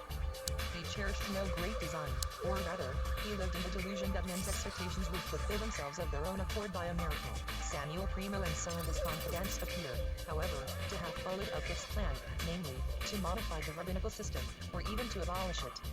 That was in reality implied in the reign of the Messiah.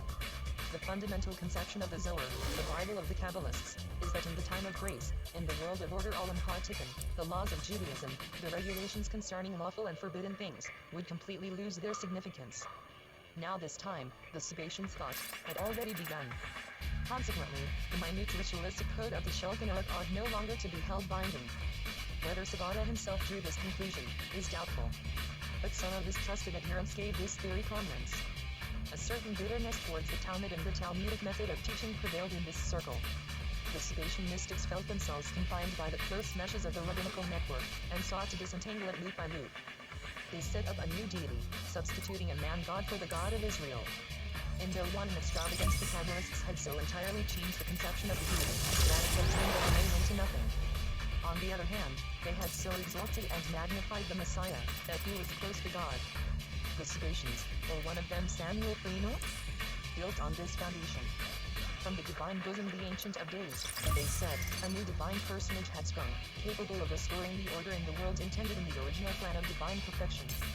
This new 143 person was the Holy King Malka Kadisha, the Messiah, the primal man Adam Kadmon, who would destroy evil, sin, and corruption, and cause the dried up streams of grace to flow again. He, the Holy King, the Messiah, is the true God, the Redeemer and Savior of the world, the God of Israel. to whom alone should prayers be addressed. The Holy King, or Messiah, combines two natures, one male, the other female. He can do more on account of his higher wisdom than the creator of the world. Samuel Kramer, who dispatched circulars and ordinances in the name of the Messianic King, often used the signature, I, the Lord, your God, Sabaoth Zevi. Whether the Smyrna fanatic authorized such blasphemous presumptuousness cannot be decided, any more than whether in his heart he considered the Jewish law null and void. For, although some Sabbatians, who uttered these absurdities, pretended to have heard them from his own lips, other disciples asserted that he was an adherent of traditional Judaism. The truth probably is that Sabaoth Zevi, absorbed in idle ruminating, accepted everything which the more energetic among his followers taught or suggested. They began the dissolution of Judaism by the transformation of the fast of the 10th of Tebeth Asara B. Tebeth into a day of rejoicing.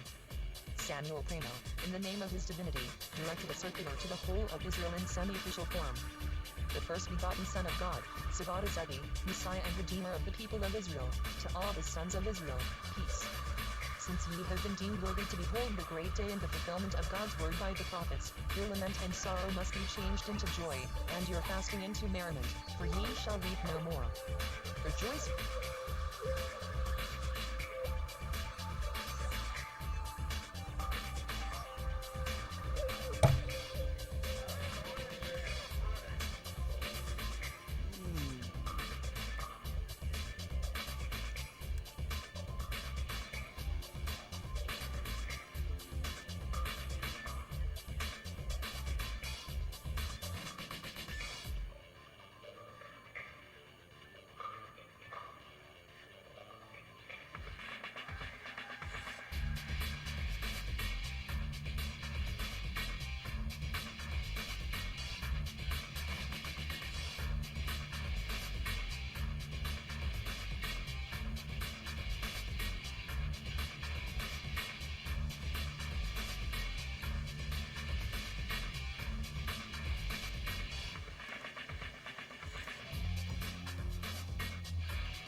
You see how this chat working?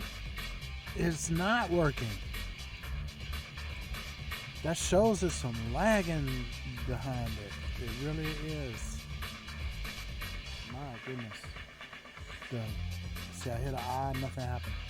Hit an I again. Okay, yeah. T, C, H. Man, it's talking about some serious lag.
Thank you, Accelerator.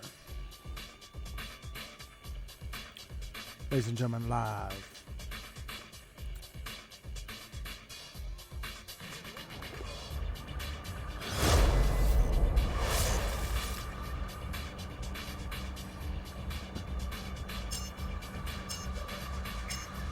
Well, I thought somebody.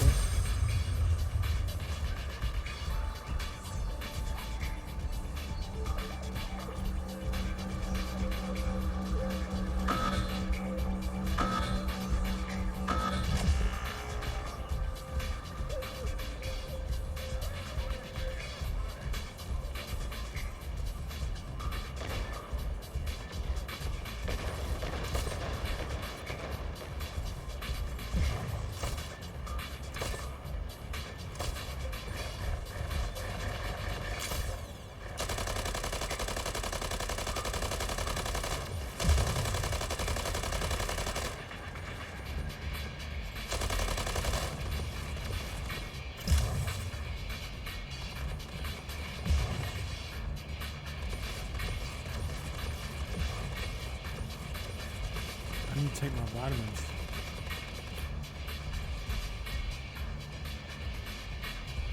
He's out of range.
Barbara Ann, you want to come take my hand? Oh, Barbara Ann. This robot killer. his annoyance. And I missed a chance to shoot him too.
He was destroyed, and that was him coming back in.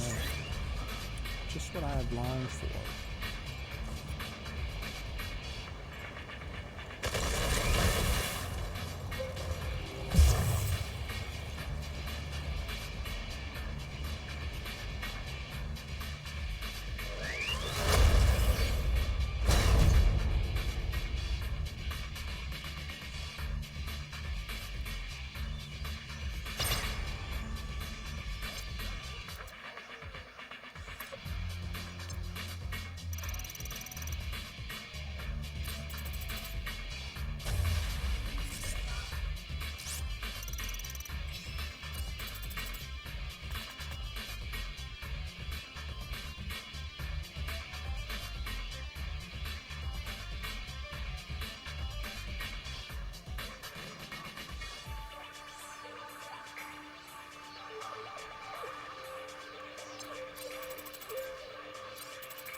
Well, free for all, is it?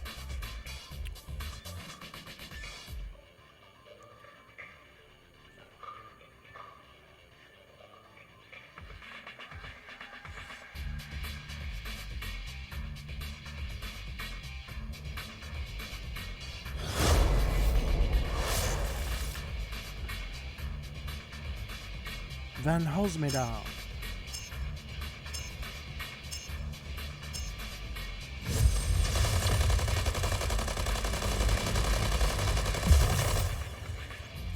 Coughing fit.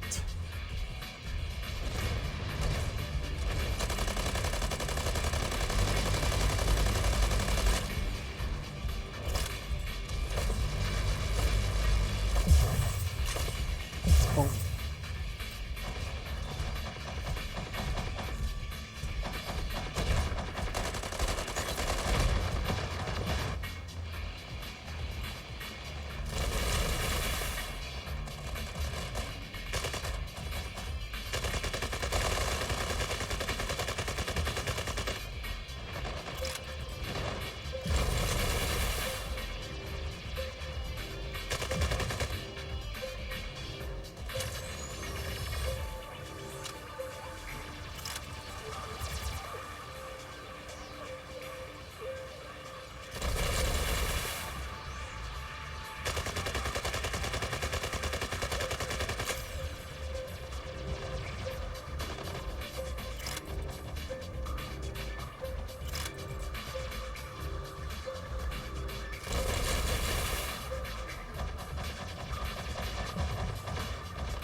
Go away, girl.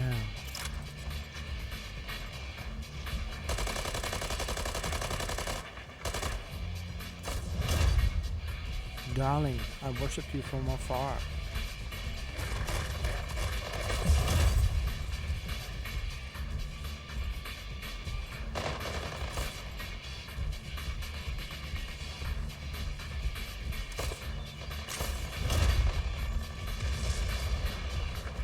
Here come Galway gal. She likes me.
Rejoice with song and melody, and change the day formerly spent in sadness and sorrow, into a day of jubilee, because I have appeared.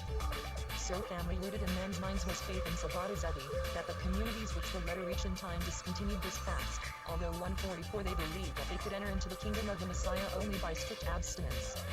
The staunch Orthodox party, however, was shocked at this innovation. They could not conceive the Messiah as other than a pious rabbi, who, if possible, would invent fresh burdens. 1,000 times had they read in the Zohar, and repeated to one another, that in the time of the Messiah the days of mourning would be changed into days of feasting, and the law in general would be no longer binding. But when words were changed into deeds, horror seized them.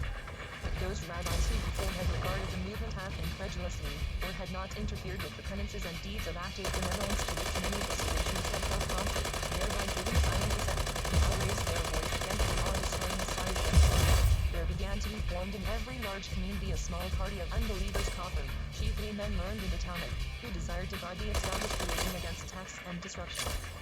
Rabbinical Judaism and the Kabbalah, hitherto in close confederation, began to be apparent to each other. This doubtful ally showing herself at last in her true form as the enemy of Rabbinism. But this sobering discovery, that the Kabbalah was a serpent nursed into life by the rabbis themselves, was recognized only by a few. They still remained true to her, imputing the growing hostility to the Shulchan Aruch to Sabata and his aiders and abettors. It was too late. Their voices were drowned in shouts of joy. Solomon Ghazi, and some members of the Smyrna rabbinate who shared his opinions, tried to oppose the abolition of the fast, but were nearly stoned to death by the multitude of believers, and turned on, like Aaron Delata, to leave the city in haste. But the Messiah was at last forced to tear himself out of his first paradise and the atmosphere 145 of incense in Smyrna, in order to establish and overcome the Turkish Catholic because his followers compelled him to put his light, not under a bushel, but upon it, that the world at large might see because the Christ could no longer endure the behavior of his people, and did not wish to bear the sole responsibility. Instead, the prophet of Sabatis became the Christ and noble and appeared before the pious Turkish Shepherds. In his delusion, Zevi perhaps believed that a miracle would fulfill the prophecy of making the sign of never happens, that he would easily be able to take the child to the Sultan. He prepared for this journey. For he left Smyrna, he divided the world among his saints and shown faithful ones, and called them kings and princes. His brother, Elijah and Joseph received the lion's share. The former was named king of the kings, the latter king of the kings of Judah. To his other faithful followers he disclosed, in Kabbalistic language, which soul of the former kings of Judah or Israel dwelt in each of their bodies, that is, and passed into them by transmigration. Among the better known names were those of the Isaac Seba, and Abraham Lucchini of Constantinople, who had imparted to him the art of mysticism. Raphael Joseph Chiarelli could least of all be passed over. He had been the first firm supporter of the Messiah, and was called King Josh. A Marano physician, who had escaped from Portugal, and was his devoted adherent, received the crown of Portugal. Even his former opponent Shaddam Peña received a kingdom of his own. MacGregor, Abraham Julio of Smyrna, was likewise raised to a throne, under the name of Josiah, and was so firmly convinced of his approaching sovereignty that he refused large sums for his imaginary kingdom. Sabata Zevi appears purposely to on his messianic journey to Constantinople exactly 146 at the beginning of the mystic year 1666. He was accompanied by some of his followers, his secretary Samuel Primo being in his train. He had announced the day of his arrival at Constantinople, but circumstances proved false to him. The ship in which he sailed had to contend with bad weather, and the voyage was prolonged by weeks. Since the sea did not devour him, the Sabbatians composed marvelous stories describing how the storm and the waves had obeyed the Messiah. At some place on the coast of the Dardanelles, the passengers of the weather-beaten vessel were obliged to land, and their Sabata was arrested by Turkish officers, sent to take him prisoner. The Grand Vizier, Ahmed Kaprili, had heard of the excitement of the Jews in Smyrna, and desired to suppress it. The officers had strict orders to bring the pretended Redeemer in fetters to the capital, and therefore hastened to meet the ship by which he came. According to orders, they put him in fetters, and brought him to a small town in the neighborhood of Constantinople, because the eve of the Sabbath was near. Informed by a messenger of his arrival at Cheniz Kuchuk, his followers hastened from the capital to see him, but found him in a pitiable plight and in chains. The money which they brought with them procured him some education, and on the following Sunday, February 1666, he was brought by sea to Constantinople in how different a manner to what he and his believers had anticipated. However, his coming caused excitement. At the landing place there was such a crowd of Jews and Turks who desired to see the Messiah, that the police were obliged to superintend the disembarkation. An under-pasha commissioned to receive him welcomed the man God with a vigorous box on the air. Sabata Zevi was said, however, to have wisely turned the other cheek to the blow. Since he could not play the part of the triumphant, 147 he at least wished to play that of the suffering Messiah with reverence. When brought before the deputy vizier Kaymakam Mustafa Pasha, he did not stand the first test brilliantly. Asked what his intentions were, and why he had roused the Jews to such a pitch of excitement, Sabata is said to have answered that he was nothing more than a Jewish merchant, come from Jerusalem to the capital to collect alms. He could not help it if the Jews testified so much devotion to him. Mustafa thereupon sent him to a prison in which insolvent Jewish debtors were confined. Far from being disappointed at his fate, his followers in Constantinople persisted in their delusion. For some days they kept quietly at home, because the street boys mocked them by shouting, "Is he coming? Is he coming?" Galdini, but they soon began again to accept that he was the true Messiah, and that the suffering which he had inflicted was necessary, condition to his glorification. The prophets continued to proclaim the speedy redemption of Sabata and of all Israel. Turkish stories speak of Constantinople and prophecies of the Messiah, whose enemies said that Sabata's followers had lied. Thousands crowded daily to Sabata's place of confinement merely to catch a glimpse of him. English merchants whose claims were not satisfied by their Jewish debtors applied to the Messiah. An order in his handwriting, admonishing defaulters to do justice to their creditors, as otherwise they would have no share in his joy and glory, had the best effect. Samuel Primo took care that most fabulous accounts should reach the Jews of Smyrna and those at a distance, of the reverence paid the Messiah by the Turkish authorities. They were all convinced of his dignity. The execution of the Jews were raised with so fire and the most exaggerated hopes fostered to 148 of the year looked upon as a probable miracle that sundry Turkish justice allowed him, in a rebellious truth, to live. Did not this act of mercy prove that he was good? The Turkish government in fact seems to have stood in awe of the Jewish Messiah. The Cretan War was impending, which demanded all the energy of the half-exhausted Turkish Empire. The prudent Grand Vizier, Ahmed Kaprili, did not like to sentence him to death, thus making a fresh martyr, and causing a desperate fight among the Jews. Even the Turks, charmed by Sabata's name, and deceived by extraordinary miraculous manifestations, especially by the prophecies of women and children, joined the ranks of his worshippers. It seemed to Carthaginians equally dangerous to leave Sabata during his absence at the war, in Constantinople, where he might equally add fuel to the ever-increasing excitement in the capital. He therefore commanded, after Sabata had been imprisoned in Constantinople for 2 months from the beginning of February to April 17th, had he be taken to the castle of the Dardanelles of Aviles, where state prisoners were wont to be kept in custody.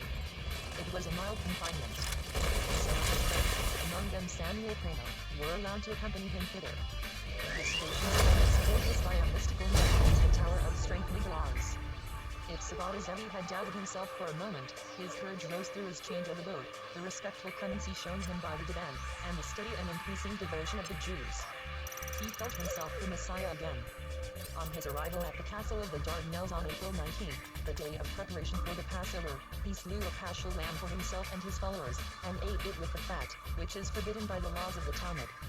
He is said, while doing so, to have used a blessing which implied that the Mosaic, Talmudic, and Rabbinical 149 law was abrogated. Blessed be God, who hath restored again that which was forbidden. At Abydos he held regular court with the large sums of money which his brothers and his rich adherents sent him with lavish hand. His wife Sarah, who was allowed to remain with him, demeaned herself as the Messianic queen, and bewitched the multitude by her charms. From the Turkish capital a number of ships conveyed his followers to the castle of the Dardanelles. The fare on vessels rose in consequence daily. From other countries and continents, too, crowds of Jews streamed to the place of his captivity, in the hope to be deemed worthy of beholding him. The governor of the castle reaped advantage thereby, for he charged the visitors in trance money, and raised it to 15 or 30 marks a head. Even the inhabitants of the place profited, because they could earn high prices for board and lodging. A veritable shower of gold oriented outwards. The impression which these facts, industriously circulated and exaggerated, made on the Jews in Israel, then Africa, and the effect it created for Jews, are indescribable. With few exceptions all were convinced of Sabata's messiahship, and of his speedy redemption, in 2 years at the latest. They argue that he had had the courage to go to the Turkish capital, although he had openly proclaimed his agreement with the Sultan, yet had not forfeited his life, but had been left in a sort of mock imprisonment. What more was needed to confirm the predictions of prophets of ancient and modern times? The Jews accordingly prepared seriously to return to their original home. In Hungary they began to unroot their houses. In large commercial cities, where Jews took the lead in wholesale business, such as Redmond, and Hamburg, stagnation of trade ensued. In almost all synagogues and missions, customs were posted up with more or less a sermon 150 almost everywhere. Prayer for him was inserted in the following form: Bless our Lord and King, the holy and righteous Sabata Zevi, the Messiah of the God of Jacob. Inert the eyes of all communities connected to Amsterdam, the representatives of which adhered to the movement most enthusiastically. Every first day which brought fresh letters was a holiday for them. The Amsterdam Jews shared their joy with it, and the great leader of the Christian population were the magistrates. Isaac Clark, of Amsterdam, and the rich Abraham Pereira, prepared themselves for a journey to the Messiah, and the Pilgrim proudly announced it to the unbelieving Jacob Sasportus. The Hamburg community always imitated that of Amsterdam, or went beyond it. The council introduced the custom of praying for Sabbath on Saturdays, also on Monday and Thursday. The unbelievers were compelled to remain in the synagogue and join in the prayer with a loud amen. And all this was done at the suggestion of the educated physician and educated pastor. The believers went so far as to threaten their opponents if they ventured to utter a word of censure against Sabbath Adventists on the Sabbath, a quarrel broke out between the Sabbateans and their opponents, and one of the latter nearly lost his life. When Sabata was asked how the cotton unbelievers should be dealt with, he, or Samuel Prano, answered that they might be put to death without ado, being on the Sabbath. The executors of such punishment were sure to enjoy eternal bliss. A learned Talmudist of Buda, Jacob Ashkenazi of Vilna, whose son and grandson became zealous persecutors of the Sabbateans, was guided by the Deceiver, and declared a member of the community worthy of death, because he had not seen his blessing for Sabata Zevi. In Moravia and Petersburg there were such violent dissensions and tumults in consequence of 151 the praise about the Messiah, that the governor of the province was obliged to post up notices to calm men's minds. At Dili, in the northwestern part of Africa, the ruling Emir Gilan ordered the persecution of the Jews, because they too openly displayed the hope of their coming redemption. Many Christians shared the delusive faith in the new Messiah, and the weekly tidings from the east concerning Sabata Zevi and his doings made them overwhelm devotion on them. At Hamburg, for example, pious Protestants betook themselves to the proselytizing Christmas Spencer, and asked what was to be done. We have certain accounts, not only from Jews, but also from our Christian correspondents at Smyrna, Aleppo, Constantinople, and other places in Turkey, that the new Messiah of the Jews does many miracles, and the Jews of the whole world flock to him. What will become of the Christian doctrine and the belief in our Messiah? The attention bestowed by educated classes of Christians upon the extraordinary events, which were published as news of the day, in turn enhanced the credulity of the Jews. In short, every circumstance tended to increase the deception. Only Jacob Sasportus raised his warning voice against the impostor. He sent letters in all directions, here to point out the absurdity of current rulers, there to collect exact information. He failed to obtain striking evidence of Sabata's, or Nathan's, rotary. Forged letters and documents were the order of the day. Conscientiousness and uprightness had utterly disappeared. Thus the mix of falsehoods grew thicker and thicker, and one was no longer able to get at the truth. For 3 months, from April to July, Sabata had been leading the life of a prince in the castle of the Dardanelles, intent only upon his own apotheosis. Either from caprice or at Samuel Primo's suggestion, he declared the fast of the 17th Tammuz to be abolished, because on this day he had realized his 152 messianic character. Was this a mere freak, or was it done with the intention of accustoming his adherents to the abolition of rabbinical Judaism? At all events, he appointed the 23rd of Tammuz, July 25th, a Monday, to be kept as a strict Sabbath. More than 4,000 Jews, men and women, who happened to be Abbatists, celebrated this new Sabbath with great scrupulousness. Sabata or his secretaries sent circulars to the communities directing them to celebrate the next fast, the 9th of Ab, his birthday, as a festival by a special service, with psalms specially chosen, with eating of choice meats, and the sound of the harp and singing. He is said to have contemplated the annulling of all the Jewish festivals, and the Day of Atonement, and the introduction of others in their stead. But before this could be done, he was guilty in his pride of an act of folly which caused the whole fabric to collapse. Among the many thousand visitors from far and near, 2 Poles from Lemberg made a pilgrimage to him, to confirm their faith and feast on his countenance. One was Isaiah, son of a highly esteemed rabbinical authority, the aged David Levite Rizaiah, and grandson of the no less celebrated Joel Sirks. The other, his half-brother, Labhers. From these 2 Poles Sabata heard that in the distant land from which they came, another prophet, Nehemiah Cohen, was announcing the approach of the Messiah's kingdom, but not through Sabata. He gave Isaiah Levi a laconic letter to take to his father, in which he promised the Jews of Poland revenge for the massacre by the Cossacks, and peremptorily ordered Nehemiah to come to him with all speed. He laid so much stress on Nehemiah's coming, that he made his followers eager for his arrival. The 2 Poles traveled back delighted to Lemberg, and everywhere told of the splendor amid which they had seen the Messiah. Nehemiah was ordered to hasten to Sabata, and he was not 153 deterred by the length of the journey. When he arrived at Abydos at the beginning of September, he was immediately admitted to an audience which lasted several days. The Polish prophet and the Smyrna Messiah did not laugh in one another's faces, like 2 augurs, but carried on a grave discussion. The subject of their mystical conversation remained unknown, as may be imagined. It was said to concern the forerunner of the Messiah, he Messiah of Ephraim, whether or not he had appeared and perished, as had been predicted. Nehemiah was not convinced by the long argument, and did not conceal the fact.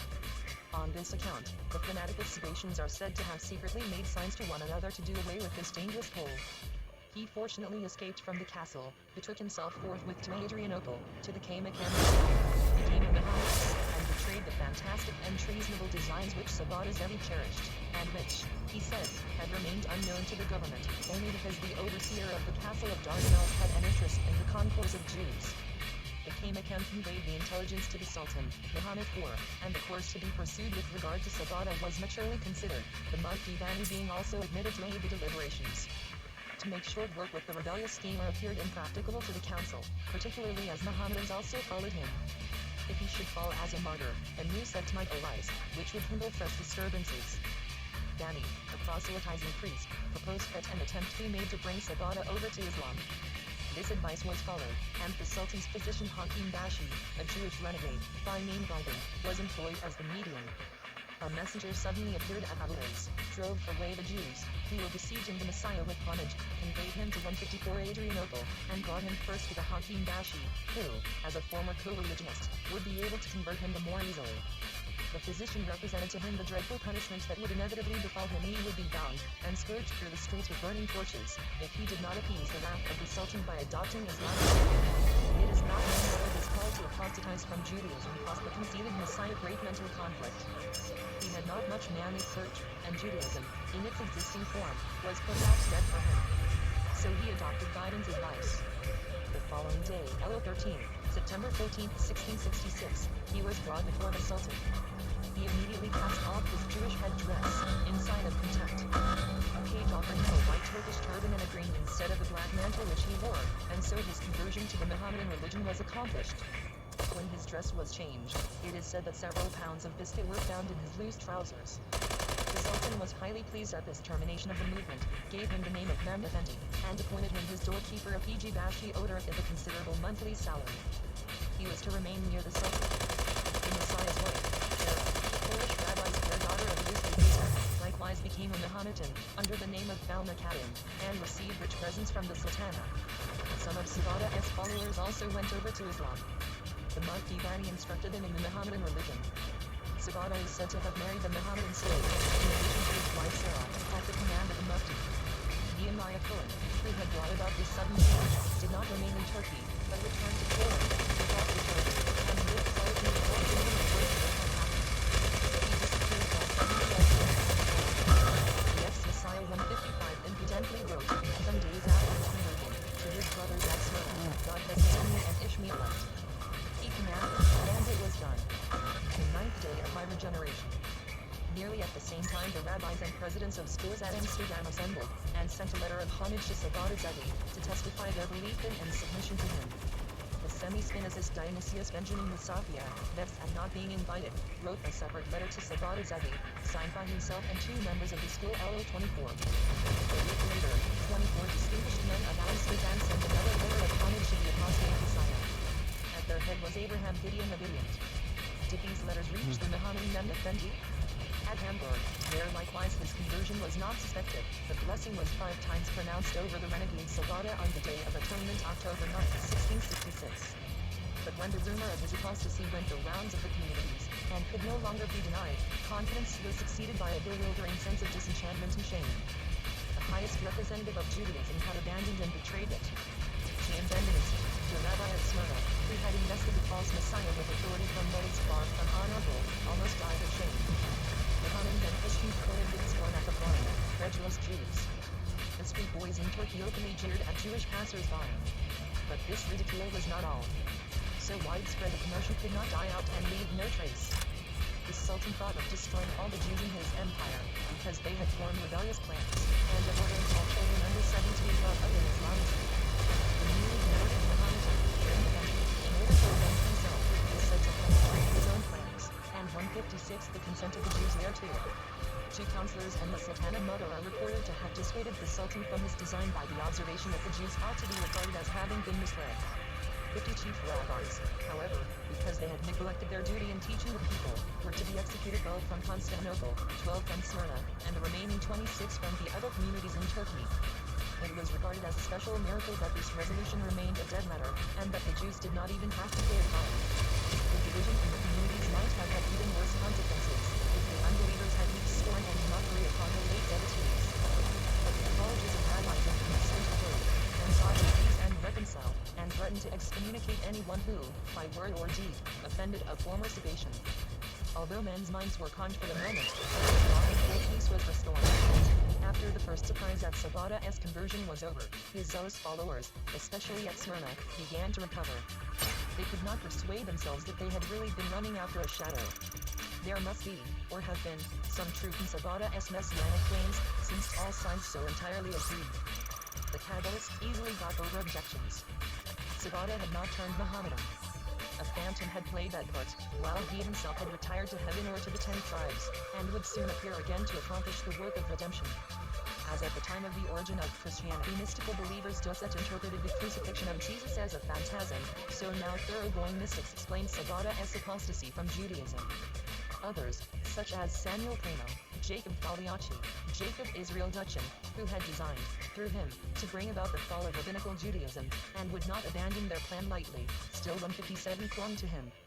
The prophets, who had been manifestly proved false through his conversion, were most interested in remaining true to him. They did not care quietly to announce their functions and withdraw into obscurity, or be laughed at. The prophets residing at Smyrna, Constantinople, Rhodes, and Pise were silenced. But the itinerant prophets, Nathan Gazzotti and Sabata Raphael, did not choose to abdicate. The former had remained in Palestine during Sabata's triumph in order to be paid homage on his own account.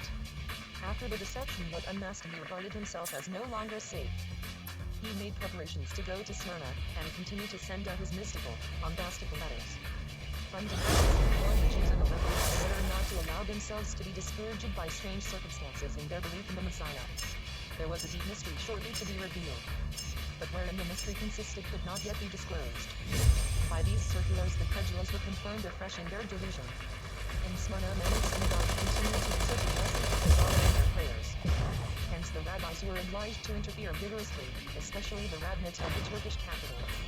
They laid under ban all who should even pronounce the name of Savada or converse with his followers, and threatened to hand them over to the secular arm. Nathan Gazadi, in particular, was excommunicated, and everyone warned against harboring him or approaching him. Kislev 12, December 9, 1666. These sentences of excommunication were so far effective that Nathan could not stay anywhere for any length of time. Even in Smyrna people remaining in the short time visited the house of the believer. The rabbis were not able entirely to exorcise the impostor. One of the most zealous Christians, probably Samuel Crana, who was ready in invention, threw out a more effective suggestion 158 than that of the mock conversion. All had been ordained as it had come to pass. Precisely by his going over to Islam had Savada proved himself the Messiah. It was a Kabbalistic mystery which some writings had announced before this. As the first Redeemer Moses was obliged to reside for some time at Pharaoh's court, not as an Egyptian, but to all appearance an Egyptian, even so must the last Redeemer live some time at the heathen court, and be outwardly sinful, but inwardly pure. It was Savada's task to free the lost emanations of the soul, Game over, which pervade pal. even Mohammedans, and by identifying them with himself, as it were, bring them back to the fountainhead. By redeeming souls in all circles, he was most effectually furthering the kingdom of Messiah. This suggestion was a lucky hit. It kindled anew the flame of the impostor. It became a watchword for all Sabbatians, enabling them, with decency and a show of reason, to profess themselves believers, and hold together. Nathan Gazadi also caught up this idea, and was encouraged to resume his part as prophet. He had fared badly so far. He had been obliged secretly to leave Smyrna, where he had been in hiding several months. End of April, 1667. His followers, consisting of more than 30 men, were dispersed. But by this new impostor he recovered courage, and approached Adrianople, where Mehmed Effendi presided, attended by several of his adherents, who as pretended Mohammedan rulers had made fantastic plans with him. The representatives of the Jewish community at Constantinople and Adrianople rightly feared fresh disturbances from the presence of the false prophet, and desired to get rid of him. Nathan Gazadi, however, relied on his prophecy, which might possibly, he said, be fulfilled at the end of the year. He expected the Holy Spirit to descend upon the renegade men on the feast of 159 weeks Pentecost, and then he also would be able to show signs and wonders. Until then, he defiantly replied to the deputies, he could entertain no propositions. When the Feast of Weeks was over, the people of Adrianople again urged him to cease from his juggleries. After much labor they obtained only a written promise to keep at a distance of 12 days' journey from the city, not to correspond with Savada, not to assemble people round him, and if by the end of the year the Redeemer did not appear, to consider his prophecies false. In spite of his written promise, the lying prophet continued his agitation, and admonished the Sabbatians of Adrianople to make known their continued intention by the suspension of the fast on the 17th of Tammuz. In this city there was a Sabbatian conventicle under the leadership of a former disciple, who stood in close connection with Mehmed Effendi. The rabbinate of Adrianople did not know how to check the mischievous course of this daring sect, and were obliged to have recourse to falsehood. They announced that the renegade had suddenly appeared before the Jewish Communal Council, had repented of his imposture, and laid the blame on Nathan and Abraham Yakini, who had made him their dupe. In this way the rabbinate succeeded in deceiving the Sabbatians. The effect did not last long. Nathan on the one hand, and Mehmed Effendi's circle on the other, awakened new hope. The number of believers again increased, and they made a special point of not fasting on the 9th of Ab, the birthday of their Messiah. The rabbinates of Constantinople and Smyrna sought to repress this impostor by the old means communication and threats of punishment end of July with little success. The Sabbatians had a sort of hankering after martyrdom in order to seal their faith. The false prophet renewed his propagandism. He still had some followers, including 2 Mohammedans 160 at Salonika, the home of a swarm of Kabbalists. He fared badly. The more easily defeated the bearing in his community of Adams of Hive and A Tattoo. swarm. His hopes were however directed principally to Italy. Here also confusion continued to reign. The first news of Savada's defection not had not say been that. confirmed, as in consequence of the war in Crete the ships of the Christians had been captured by the Turks. Thus the Sabbatians were left free to maintain their faith and denounce the report as false, especially as encouraging letters arrived from Raphael Joseph Shalom of Cairo and others. The the most absurd stories of Sabata's power and dignity at the court were published in Italy, and found credence. Moses Quintero, Sabata's old companion, Rafael Sofino at Leghorn, and the Amsterdam fanatics, Isaac Nara and Abraham Pereira, who had gone to Italy to search for the Messiah, had a special interest in clinging to straws. They feared ridicule as dupes. Made Mohammedan and stolen prophet, Sabata Raphael, from the Moria, then residing in Italy, was bent upon deception and fraud, and appears to have reaped a good harvest there. When at last there could be no doubt of Sabata's change of religion, Raphael turned his steps to Germany, where, on account of defective coastal arrangements and the slight intercourse of Jews with the outer world, they had only a vague idea of the course of events, and took the most foolish stories for true. Sabata Raphael was there regarded as a prophet. But, as he expected greater gain from the rich Amsterdam community, he betook himself to September 1667.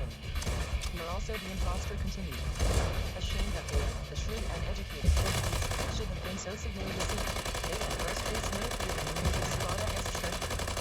Even the rabbis Isaac Arov, Raphael Moses de Aguilar, and the 161 philosophical skeptic Musafia, remained staunch. Justly Jacob's Asportas laughed them to scorn, especially Musafia. Sacagawea. His present unshaken faith as contrasted with his former incredulity. Meanwhile Nathan Gazzotti, the prophet of Gaza, was pursuing his mischievous course in Italy. Coming from Greece, he landed at Venice in March 1668, but the Vatican and the council, who had warning of him, would not allow him to enter the ghetto.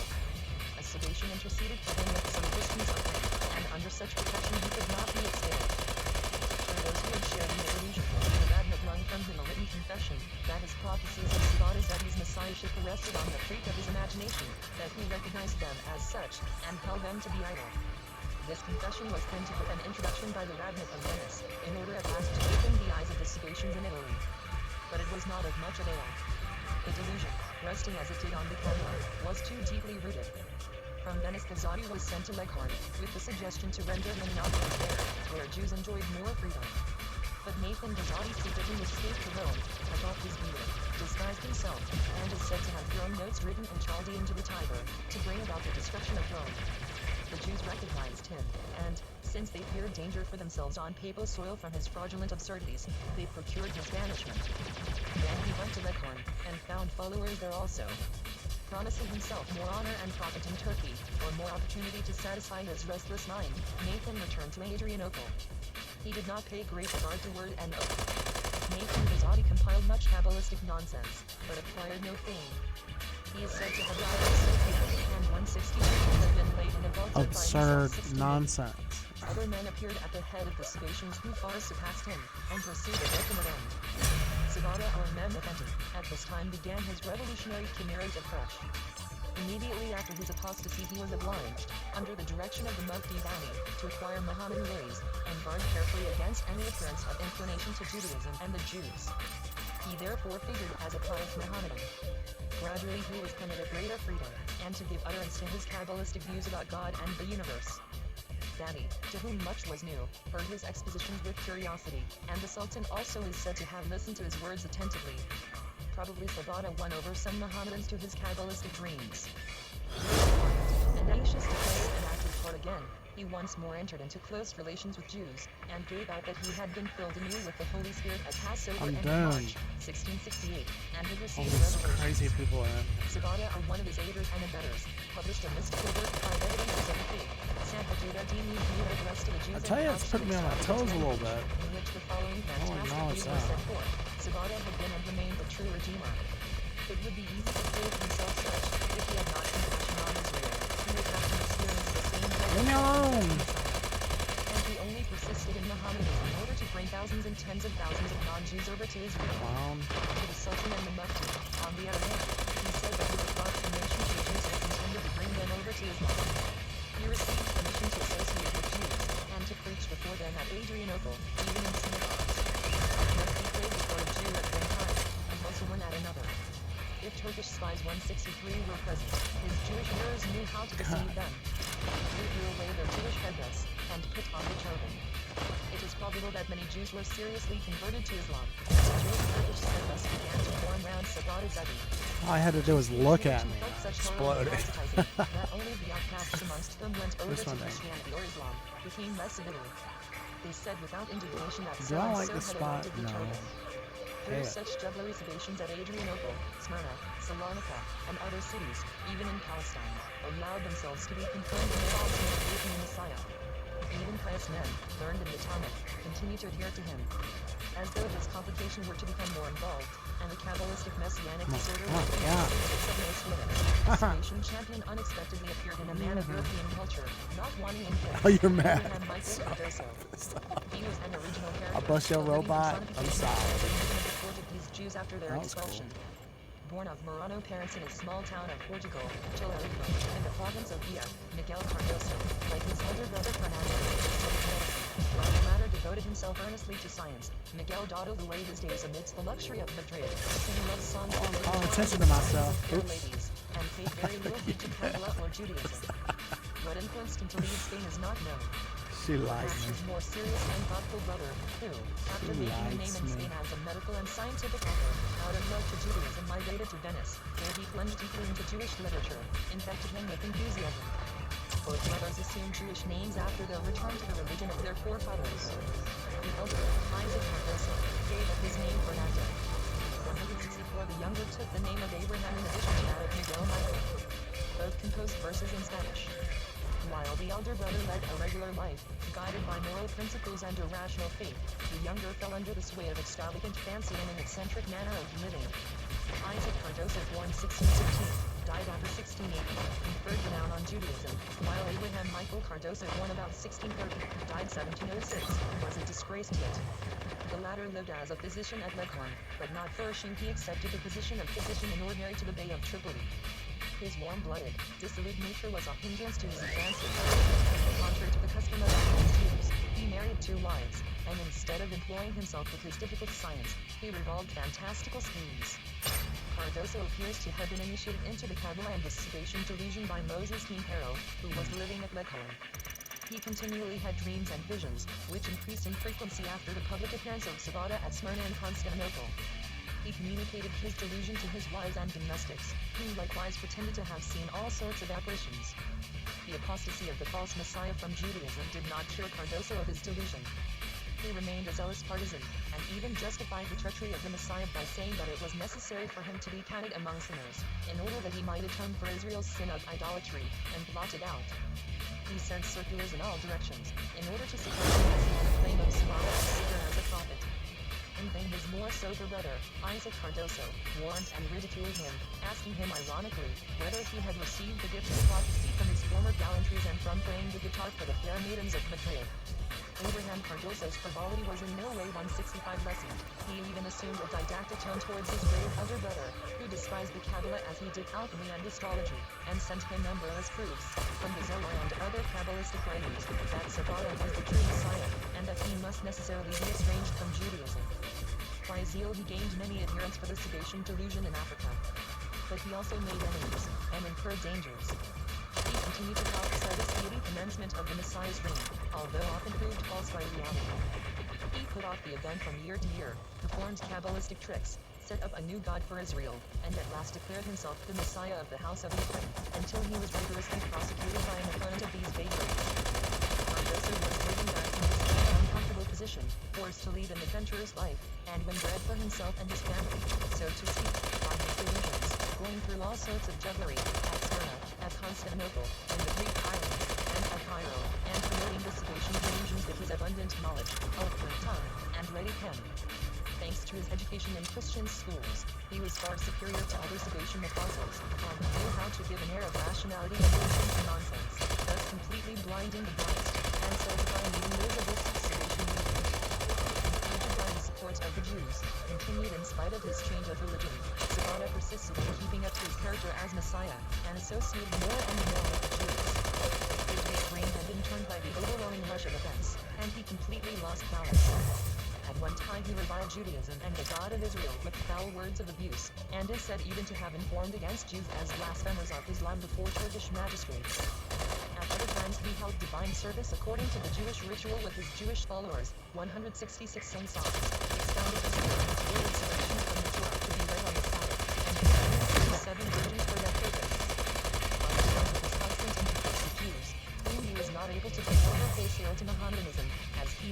boastfully asserted. Then Effendi is said to have fallen into disfavor, forfeited his allowance and been banished from Italy over to Constantinople.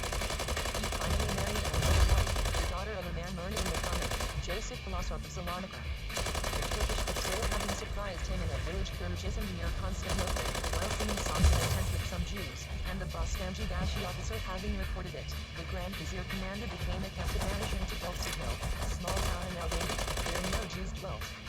There he died, abandoned and forsaken, it was afterwards said, on the day of atonement, 1676. Spinoza, who had likewise broken away from Judaism, may well have looked with great contempt on this messianic craze of his contemporaries. If he cared to dig the grave of Judaism, he would have been obliged to recognize Sabata Zadi, his private secretary, Samuel Kano, and his prophets, as allies and abettors. The irrationality of the Kabbalah brought Judaism much more effectually into discredit than reason and philosophy. It is a remarkable fact that neither the one nor the other could turn the numerous cultured Jews of Amsterdam from the religion of their forefathers, so strongly was it rooted in their hearts. At this time when two forces of Jewish origin were antagonizing Judaism in the east and the west, the Portuguese community, increased to the number of 4,000 families, undertook 1671, the building of a splendid synagogue, and after some years finished the huge work, which had been interrupted by war troubles. The dedication of the synagogue of 10,167 August 2, 1675, was celebrated with great solemnity and pomp. Neither the first temple of Solomon, nor the second of Zerubbabel, nor the third of Herod, was so much lauded with song and eloquent speech as the new one at Amsterdam, called Talmud Torah. Copper-plate engravings, furnished with inscriptions in verse, were published. Christians likewise took part in the dedication. They advanced money to the Jews in the times of need, and a poet, Ramin Bahu, composed verses in honor of the synagogue and the Jewish people in Latin, Dutch, and French. Spinoza lived to see this rejoicing of the community from which he had become a pervert. He happened to be at Amsterdam just at the time. He was engaged in seeing through the press a treatise ethics which reversed the views hitherto prevailing, and the second, enlarged edition of his other work, he favored against Judaism. He may have laughed at the joy of the Amsterdam Jews, as idle.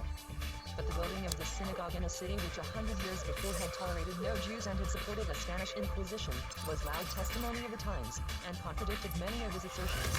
He died not long afterwards, or rather, passed gently away as with a divine kiss February 21, 1677, about 5 months after Sabata Zadi.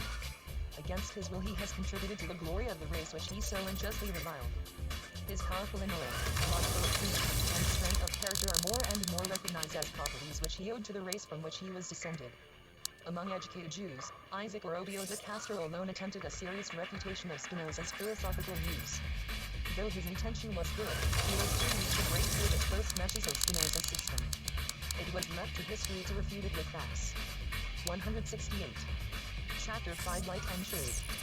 Jews under Mohammedan rulers expulsion from Vienna. Jews admitted by Elector Frederick William into the Mark of Brandenburg. Charge of child murder and Metz elder treatment of Jews throughout Europe. Christian champions of the Jews, Juriu, Oliver Polly, and Moses Derman's recollection of Christians for the study of Jewish literature. Richard Simon Lucas taken by Charles Zion the Kalitz Eicher and Jacob Trutland Ehrman. Attacks on Judaism by W. Burr, Rajan Sil, and Eisenmenger. Circumstances of the publication of Judaism unmasked. Now a new Farrier enthusiast, Basnage, Unger, Wolf, and Toland.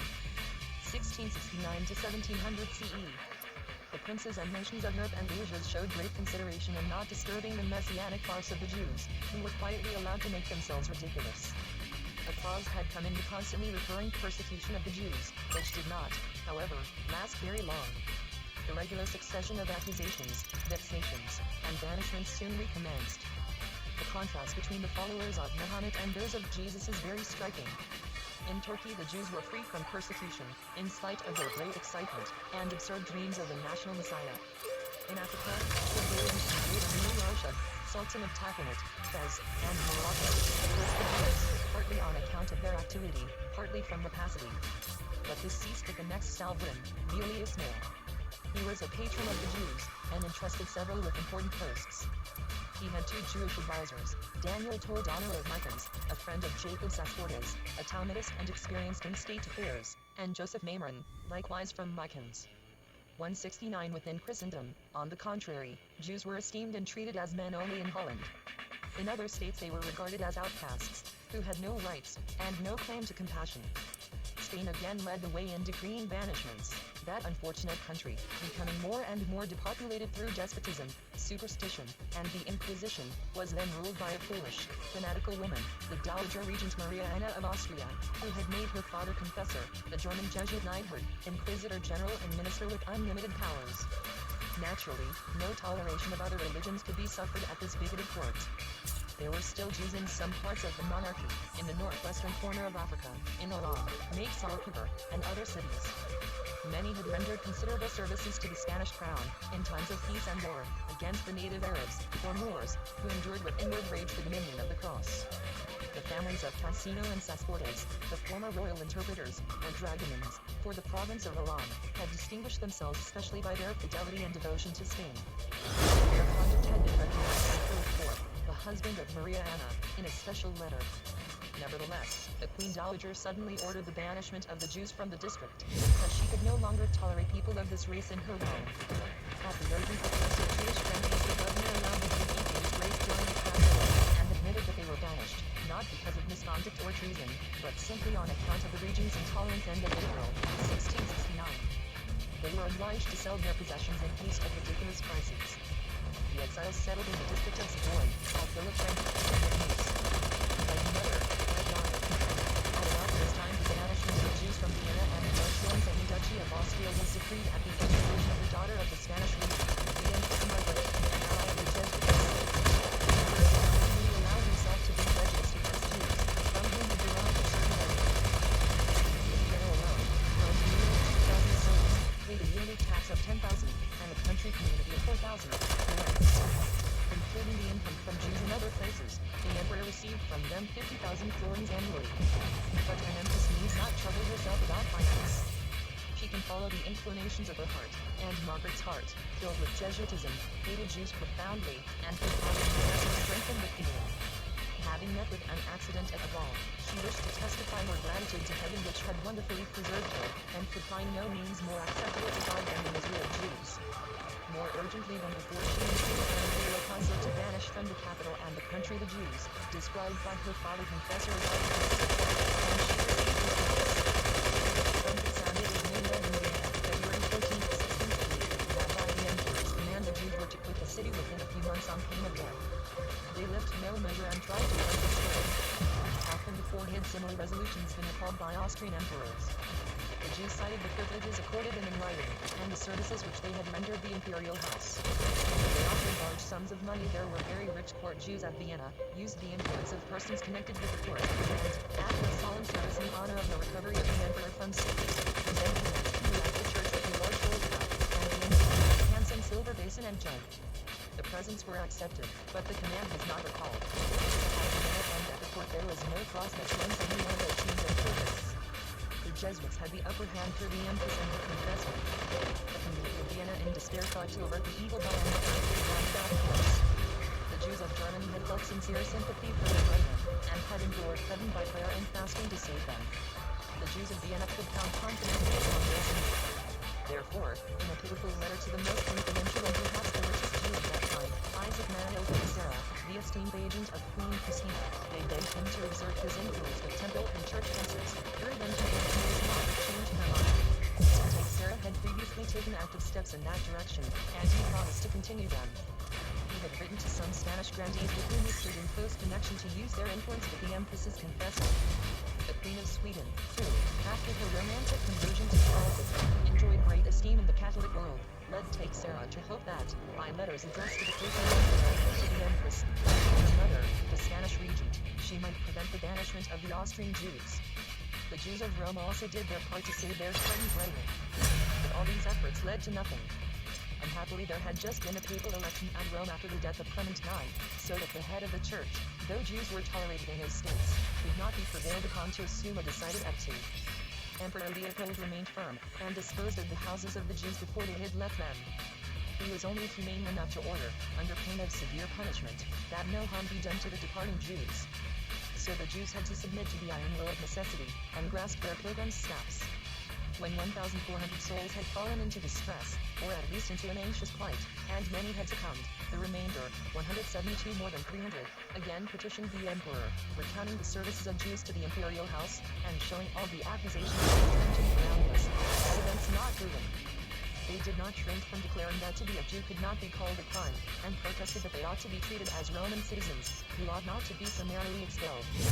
They begged at least for a respite until the next meeting of the Reichstag.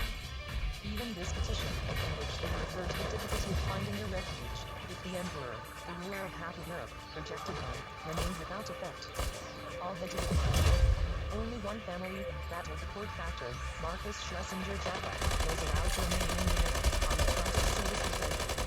The Jesuits were full of joy, and proclaimed the praise of God in the graduate. The magistrates took the Jews courted on the emperor for 100,000 florins, and called it a Nicholas in his honor. The site of the synagogue was used for a church, of which the emperor laid the cornerstone August 18, 1630, in honor of his patron saint. A golden tablet was to perpetuate the shameful deeds of the Jews. After the Jews were banished, the emperor caused their synagogue, which had been at the charnel house, to be made into a house of God. The tablet, however, only proves the mental weakness of the emperor and his people. The Talmud says that Midrash was likewise converted into a church, and named in honor of the empress and her patron saint. But this dark picture had also its bright side. The struggling state, which hitherto had not tolerated the Jews, now became weak, though not very popular, where the Jews' race was rejuvenated. The Austrian exiles dispersed in various directions. Many sought protection in Moravia, 173 Bohemia, and Poland. Others went to Venice and as far as the Turkish frontiers, others turned to in Bavaria. Many families were received by Elector Frederick William, in the market land in Europe. This great prince, who laid the solid foundation for the future greatness of the Prussian monarchy, was not so tolerant of the princes of the Saxon Sicilian. He was more clear-sighted than ever Leopold, and recognized that the sound state of finances is essential to the prosperity of the state, and that Jews retain some of their old renown as fair citizens. In the markets of Edinburgh, no Jew had been allowed to dwell for 100 years, since their expulsion under Elector John George. Frederick William himself took the step so difficult. He wrote April 16th of May, David Matthew, or the Union, as the election time to receive into the electoral mark from 40 to 50 prosperous Jewish families of the exiles from Vienna under certain conditions and limitations. The conditions, made known a year later, proved in many points very harsh, but were more favorable than the other Protestant countries, as, for instance, in the bigoted city of Hamburg. The Jews might settle where they pleased in Brandenburg and the Duchy of Crofton, and might trade everywhere without hindrance. The burgomasters were directed to place no impediment in the way of their settlement and not to molest them. Every family had to pay 8 thalers a year as a protective tax, a gold coin for every marriage, and the same for every funeral. On the other hand, they were very comfortable They might buy and build houses, on condition that after the expiration of the term they sell them to Christians. They were not permitted to have synagogues, but to have 4 homes, and appoint a schoolmaster and teacher shochet. This charter of protection was valid for only 20 years, but a prospect was held 174 out that it would be prolonged by the elector or his successor. For these Austrian families, some settled in Berlin, and formed the foundation of the community afterwards so large and influential. One step led to another. Frederick William also admitted rich Jews from Hamburg, Lehigh, and other cities, and thus communities sprang up at Landsberg and Frankfurt on the Oder. It is evident that Frederick William admitted the Jews purely from financial considerations. But he occasionally showed unselfish goodwill towards some. When he agreed to the quixotic plan of Spite, a Swedish royal council, and termed it in the Mark, a university for all sciences and an asylum for persecuted science, he did not fail, according to his program, to admit into this Athens of the Mark, Jewish men of learning, as well as Arabs and unbelievers of every kind, but on condition that they should keep their errors to themselves, and not spread them abroad. At another spot in Christian Europe, a few rays of light pierced the darkness. About the same time that the Jews were expelled from Vienna, a false accusation, which might have had far-reaching consequences, propped up against the Jews of a city recently brought under French rule. In Metz, a considerable community had developed in the course of a century from 4 Jewish families, and had appointed its own rabbi since the beginning of the 17th century. The Jews of Metz behaved so well that King Louis XIV publicly declared his satisfaction with them, and removed their privileges.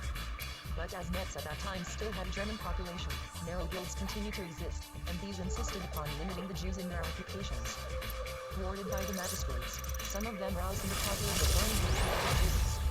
A peasant had lost a quickly spread that the Jews had coded to practice sorcery 175 with its flesh. The accusation was brought specifically against a peddler, Raphael Levi. Scraps of paper with Hebrew letters, written by him during his imprisonment, served as proofs of his guilt. A baptized Jew, called Yuval Valier, formerly Isaac, son of a famous physician in that district, with the aid of another Jewish convert, translated the scraps to the disadvantage of the accused. Duval had literally been decoyed into Christianity, and changed into a bitter enemy of his former co-religionists. He had been a good son, adored by his parents. He had also been a pious Jew, and had declared to two tempters who had tried to influence him to apostatize from Judaism that he would sooner be burned. Nevertheless, the priests continued their efforts until they induced him to accept Christianity. The news of his baptism broke the heart of his mother, Antoinette. A touching letter to her son, in French, is still extant, in which she entreats him to return to Judaism. Duval, however, refused, and proved himself besides to be a bad man and a traitor. He brought false evidence against the poor accused Jew. Accordingly, Raphael Levi was stretched on the rack, and, though he maintained his innocence in the tone of convincing truth, he was condemned by the Metz Parliament, and put to death with torture, which he resolutely bore January 1670. The Parliament intended to continue the persecution. The enemies of the Jews, moreover, also a document on the subject printed and widely circulated, in order to produce the proper effect. But the Metz community found a supporter in a zealous fellow believer, Joe Salvador, a tobacco dealer, of Higueray. He was learned in the Talmud, and a follower of Sabat Zevi. Richard Simon, an eager student, sought him out in order to study Hebrew under his guidance. Joe Salvador managed to interest this father of the oratory in the Metz community, and 176 inspired him to draw up a vindication of the Jews respecting child murder. The tobacco merchant of Higueray delivered this document to persons at court whose word had weight, and this turned the scale. The King's Council ordered the records of the Metz Parliament to be sent in, and decided end of 1671 that judicial murder had been committed in the case of Raphael Levi. Louis XIV ordered that henceforth criminal charges against Jews be brought before the King's Council. Inhuman treatment of Jews, banishment, false accusations against them, and massacres did not actually cease, but their number and extent diminished. This phenomenon was a consequence of the increasing civilization of European capitals, but a growing predilection for the Jews and their brilliant literature had a share in their improved treatment. Educated Christians, Catholics as well as Protestants, and sober, unbiased men, whose judgment had weight, began to be astonished at the continued existence of this people. How is it that a people, persecuted for 10 centuries and more, trampled underfoot, and treated like a pack of enemies or militant beasts people without a home, whom all the world treated roughly? Or was it that this people still existed, not only existed, but formed a compact body, separate from other peoples, even in its subjection too proud to mingle with more powerful nations? Numerous writers appeared as apologists for the Jews, urging their milder treatment, and appealing earnestly to Christians not to destroy or disfigure this living marvel. Many went very far in their enthusiasm for the Jews. The Huguenot preacher, Pierre Jurieu, at Rotterdam, wrote a book 1685, on the fulfillment of prophecy, in which he expounded the future greatness of the Jews as certain that God had kept this nation for himself in order to do great wonders for it. The true Antichrist was the persecution of Jews. A Dane, Oliver 177 Holger Pauli, displayed overzealous activity for the return of the Jewish people to their former country. As a youth, he had been busy with the coming greatness of Israel, in which he also was to play a part. Oliver Pauli was so fond of the Jewish race that, although descended from Christian ancestors of noble rank, he always gave out that he had sprung from Jewish stock. He had amassed millions as a merchant, and spent them lavishly on his hobby, the return of the Jews to Palestine. He sent mystical letters to King William III of England and the Dauphin of France to induce them to undertake the assembling and restoration of the Jews. To the Dauphin, the Danish enthusiast plainly declared that by zeal for the Jews, France might atone for her bloody massacre of St. Bartholomew and the Dragonades. John Peter Spieth of Antwerp, born of Catholic parents at Vienna, went still farther in his enthusiasm for Jews and Judaism. After writing a pamphlet in honor of Catholicism, he went over to the Socinians and Mennonites, and at last became a Jew at Amsterdam, and took the name of Moses Germanus, died April 17, 1702. I'm sorry. He confessed that precisely the false accusations against Jews had inspired him with disgust for Christianity. Even What do you want me to do? time, Lay down and much of the die? same sort of thing happened in Poland and Germany. Their circumstantial tales are told and songs sung in the streets, how the Jews had That's what murdered a I told child, and sent the blood to one another in quills for the use of their women in childbirth. I have discovered this outrageous fraud in time, and abandoned Christianity, which came from in order to have no dealings nor be found with those who trample underfoot Israel, the first begotten Son of God, and shed his blood like water. Moses Germanus was called the first. The latter, as a Christian, became a zealous despiser of Judaism. The former, as a Jew, an equally fanatical opponent of Christianity. He regarded its origin as gross fraud. One cannot even now write all that Moses Germanus uttered about the teaching of Jesus. He was not the only Christian who at this 178 time from love for Judaism exposed himself to the painful operation and still keener shame and reproach of circumcision. In 1 year 3 Christians, in Pre-Amsterdam to be sure, went over to Judaism, amongst them a student from Prague. Even more than the anticipated greatness of Israel, Jewish literature attracted many Christians, and inspired them with a sort of sympathy for the people out of whose minds such treasures came. The Hebrew language was studied by Christians even more than in the beginning of the 17th century. In the middle and towards the close of that century, Hebrew rabbinical literature was most eagerly searched, translated into Latin or modern languages, quoted, utilized, and applied. Jewish learning was, not as before a mere ornament, but an indispensable element of learning. It was a disgrace for Catholic and Protestant theologians to be ignorant of rabbinical lore, and the ignorant could defend themselves only by abusing these pedlasts as semi-rabbis. The first Catholic critic, Father Richard Simon, of the Congregation of the Oratory at Paris, contributed very much to the high esteem in which the Jews and their literature were held. This man, who laid the foundation of a scientific, theological, and exegetical study of the Old and New Testament, investigated Jewish writings with great zeal, and utilized them for his purpose. He was gifted with a keen understanding, which unconsciously led him beyond the limits of Catholic doctrine.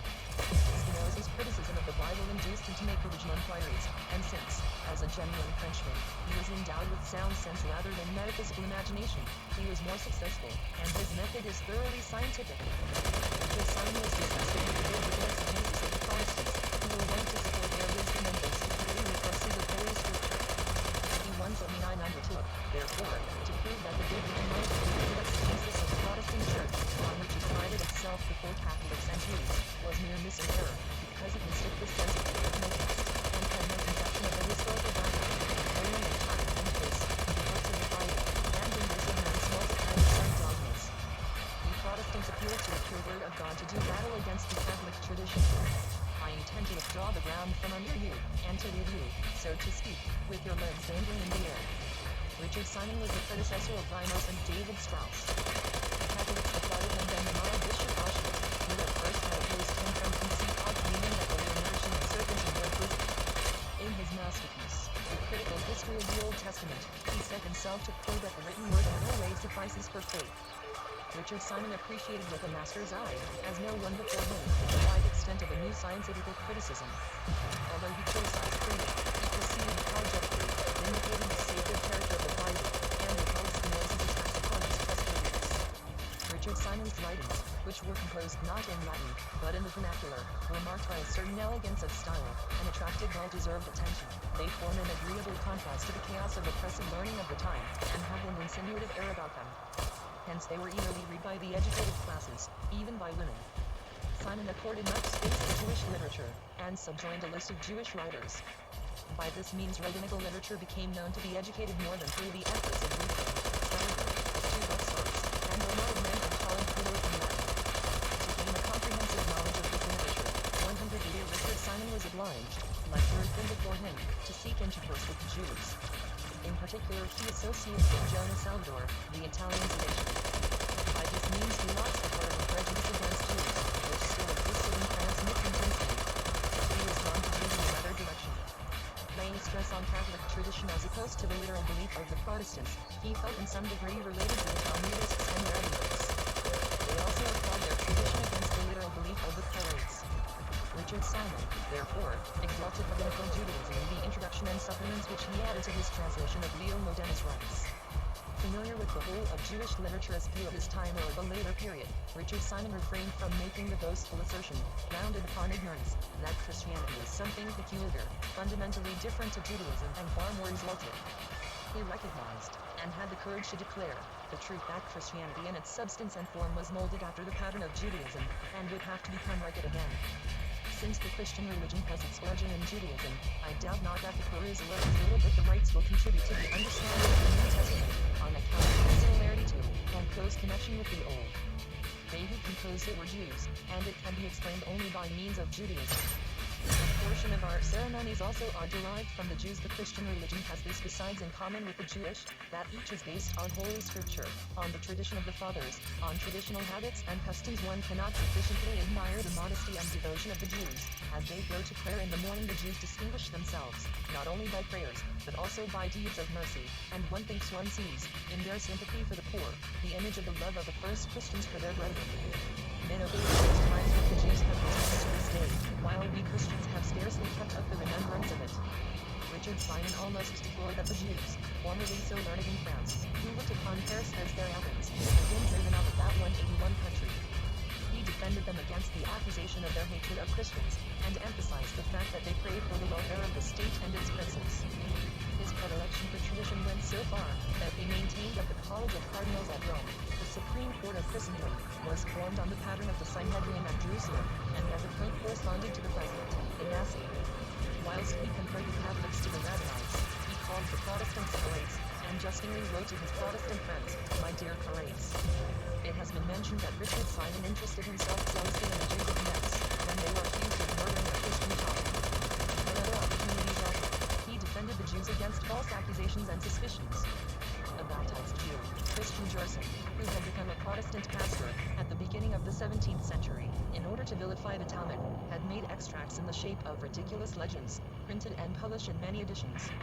Richard Simon wrote to a Swiss, about to translate these German extracts into French, that Gerson was not guiltless of having cast off plays upon words and purely allegorical expressions in the Talmud as serious miracles. Gerson imputed to the whole Jewish nation certain errors, accepted only by the credulous, unable to distinguish fiction from fact, therefore, abused the Talmud. It must not be forgotten that it was a distinguished ecclesiastic, moreover, a sober, moderate man, who spoke thus favorably of Judaism. His books and letters, written of Elijah French son, and much read by the educated world, gained many friends for Judaism, or at least lessened the number of its enemies. The official Catholic lawyer, however, appears to have reprimanded a zoologist of Judaism, and Richard Simon, who loved peace, was obliged partially to repent his praises.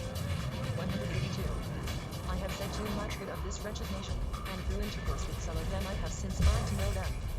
This cannot have been spoken from the heart, for he was not wont to judge a whole class of men by a few individuals.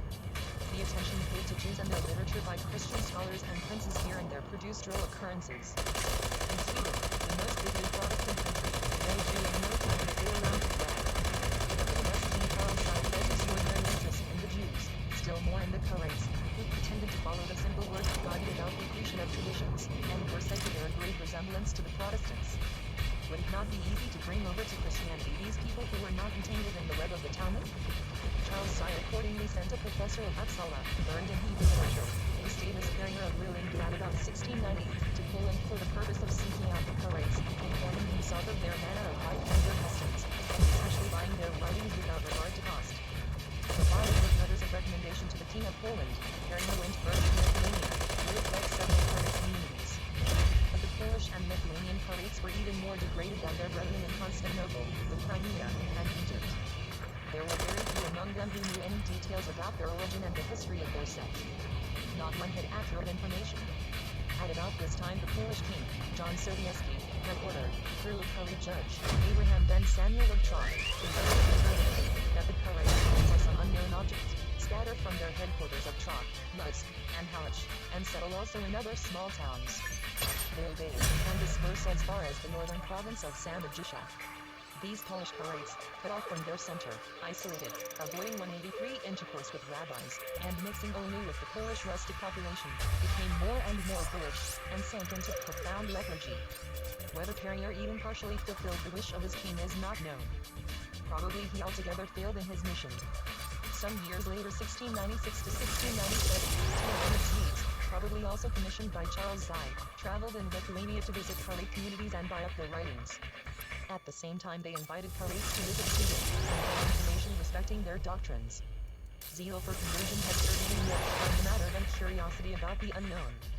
The young Carate, Samuel Van Aaron, who who had settled at Harsal in Samajisha, and understood somewhat, resolved to make a journey to Riga, and hold a conference with John Puffendorf, a rural official.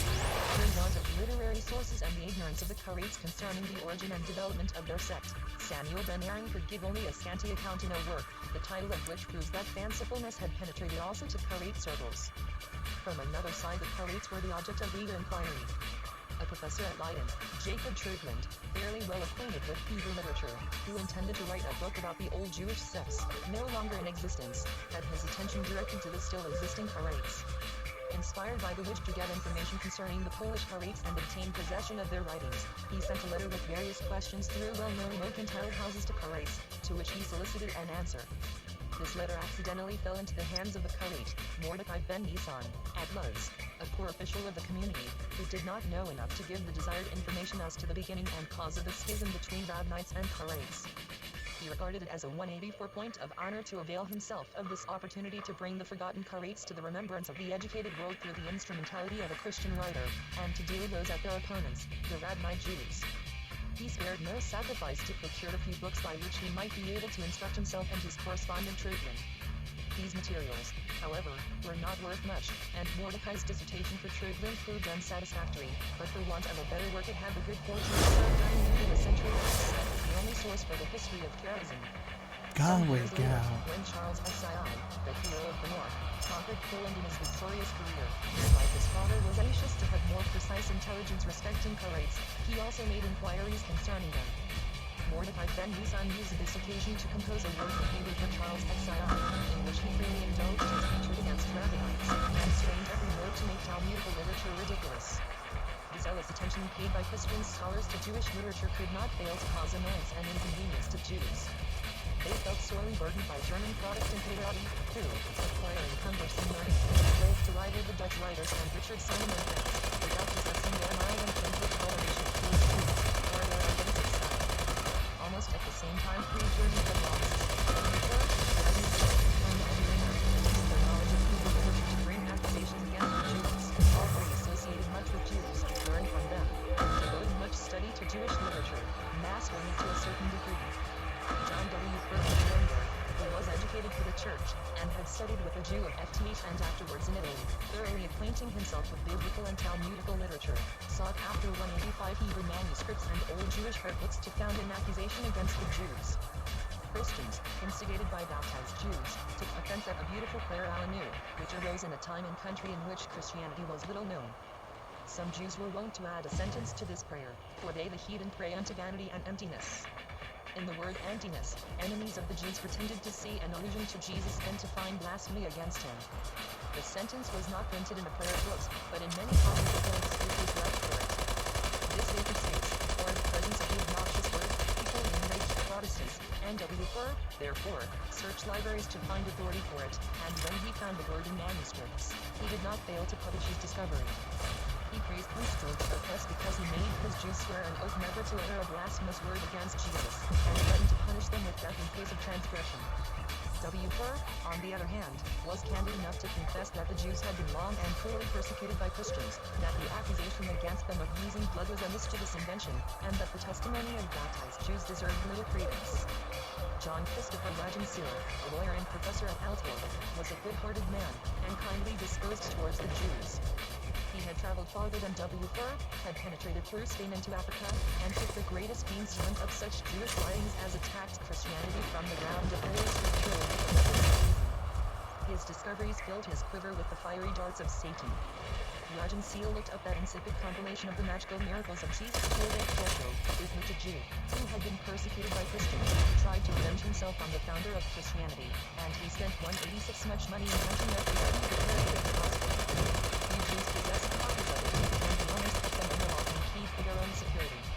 Because one Jew had once written these absurdities about Jesus, and some Jews had copies of the book in their possession, while others had defended themselves against attacks by Christians, Wagenseer felt assured that the Jews at this time were bound to defend of Jesus. He therefore implored the princes and civil magistrates to forbid the Jews most strictly to continue such blasphemy. He directed a pamphlet, The Christian Denunciation, to all high potentates, urging them to impose a formal oath upon Jews, not to utter any word of mockery against Jesus, Mary, the Mass, and other Christian sacraments. Wagenseer had told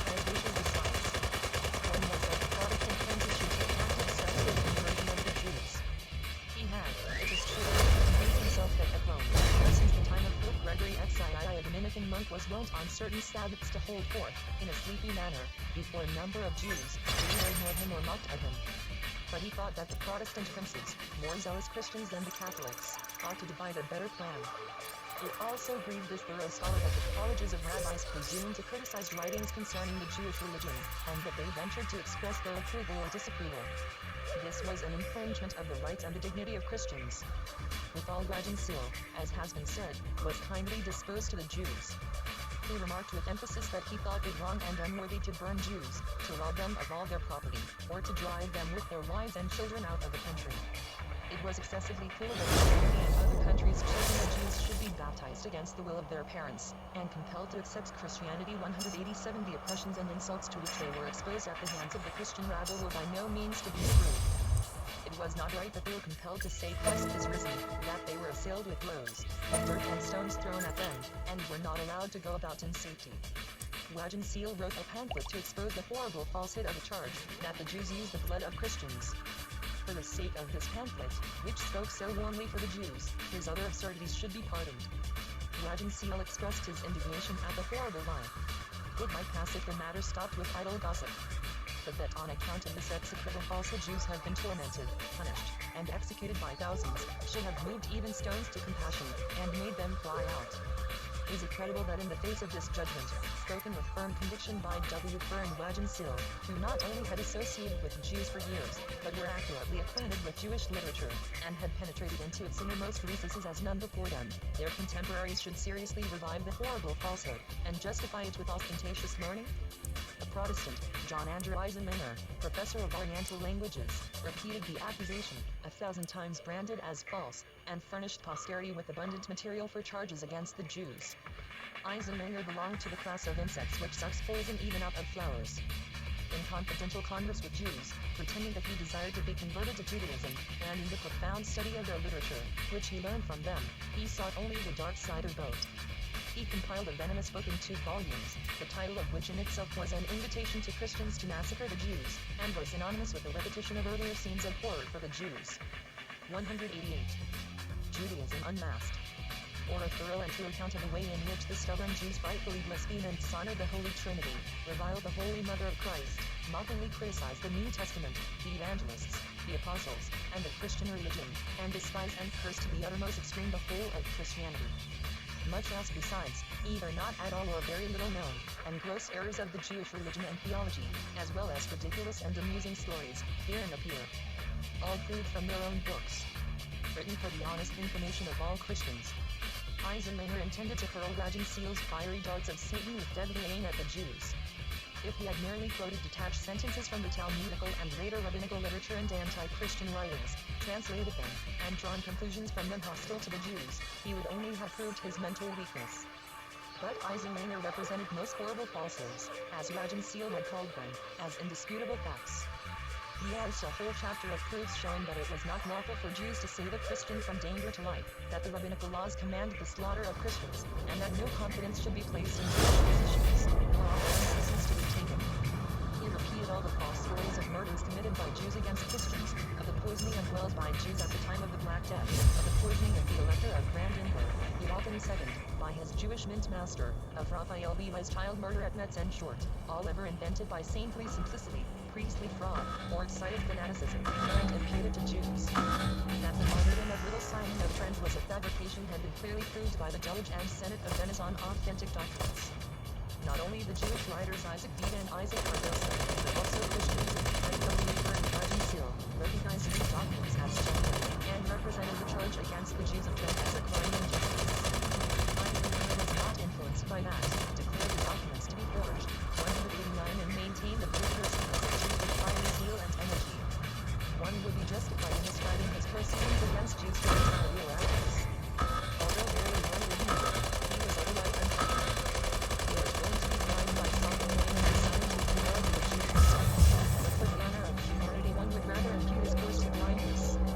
He had lived a long time at Frankfurt am Main, formerly the center of hatred to Jews in Germany, and he may there have imbibed his bitter animosity, and have wished, from conscientious motives, to blacken the character of the Jews. Some Jews had got wind of the printing of Eisenmenger's work at Frankfurt, and were not a little alarmed at the danger threatening them. the old prejudices of the masses and the ecclesiastics against Jews, stronger amongst Protestants than Catholics, still existed too strongly for a firebrand publication to appear in Germany without doing mischief wherever it came. The Jews of Frankfurt therefore placed themselves in communication with the court Jews at Vienna in order to meet the danger. Emperor Leopold I, who, at the instigation of the Empress and her father confessor, had expelled the Jews from Vienna, being in need of money in consequence of the Turkish wars, 15 years later allowed some rich Jews to settle in the capital. Samuel Oppenheim, of Heidelberg, a banker, one of the noblest of Jews, whose heart and hand were open to all sufferers, had probably brought about this concession. As before, several Jewish families, alleged to be his servants, came with him to Vienna. Samuel Oppenheim zealously endeavored to prevent the circulation of Eisenmanger's book against the Jews. He had the same year experienced what a Christian rabble instigated by hatred of Jews could do. A riotous assault was made upon the house, which was broken into, and everything lying there, including the money chest, was plundered July 17, 1700. Hence from personal motives and on public grounds, Samuel Oppenheim exerted himself to prevent the 2,000 copies of Eisenmanger's work from seeing the light of day. He and other Jews could justly maintain that the publication of this book in German, unattractive though its style was, would lead to the massacre of the Jews. An edict was therefore issued by the emperor forbidding its dissemination. Eisenmanger was doubly disappointed. He could not break his hatred on the Jews, and he had lost the whole of his property, which he had spent on printing, and was obliged to incur debts. All the copies, except a few which he had thus planted, in Frankfurt under Locken. He entered into negotiations with Jews, and proposed to pay his work for 90,000 marks. As the Jews offered scarcely half that sum, the confiscation remained in force, and Eisenmanger, deceived in all his hopes, died of vexation. But the matter did not go there. Frederick I, the newly crowned King of Prussia, took a lively interest in the book. The attention of this prince was keenly directed to the Jews from various causes. At the beginning of the 18th century, more than 1,000 Jews dwelt in his domains. The New Zealand had been growing over the years, since their admission, from 12 to some 70 families. Frederick I, who was fond of show and pomp, had no particular partiality for slaves, but he valued them for the income derived from them. The court jeweler, Jocelyn, was highly esteemed at court, because he supplied pearls and trinkets on credit, and thus held an exceptionally favorable position. It was said that Liebman's wife had taken the fancy of the prince. She later obtained the liberty of entering the king's apartment unannounced. Through her the Jews received permission to have a cemetery in Königsberg. The 191 Jewish money was more highly prized by this king than Jewish favorites.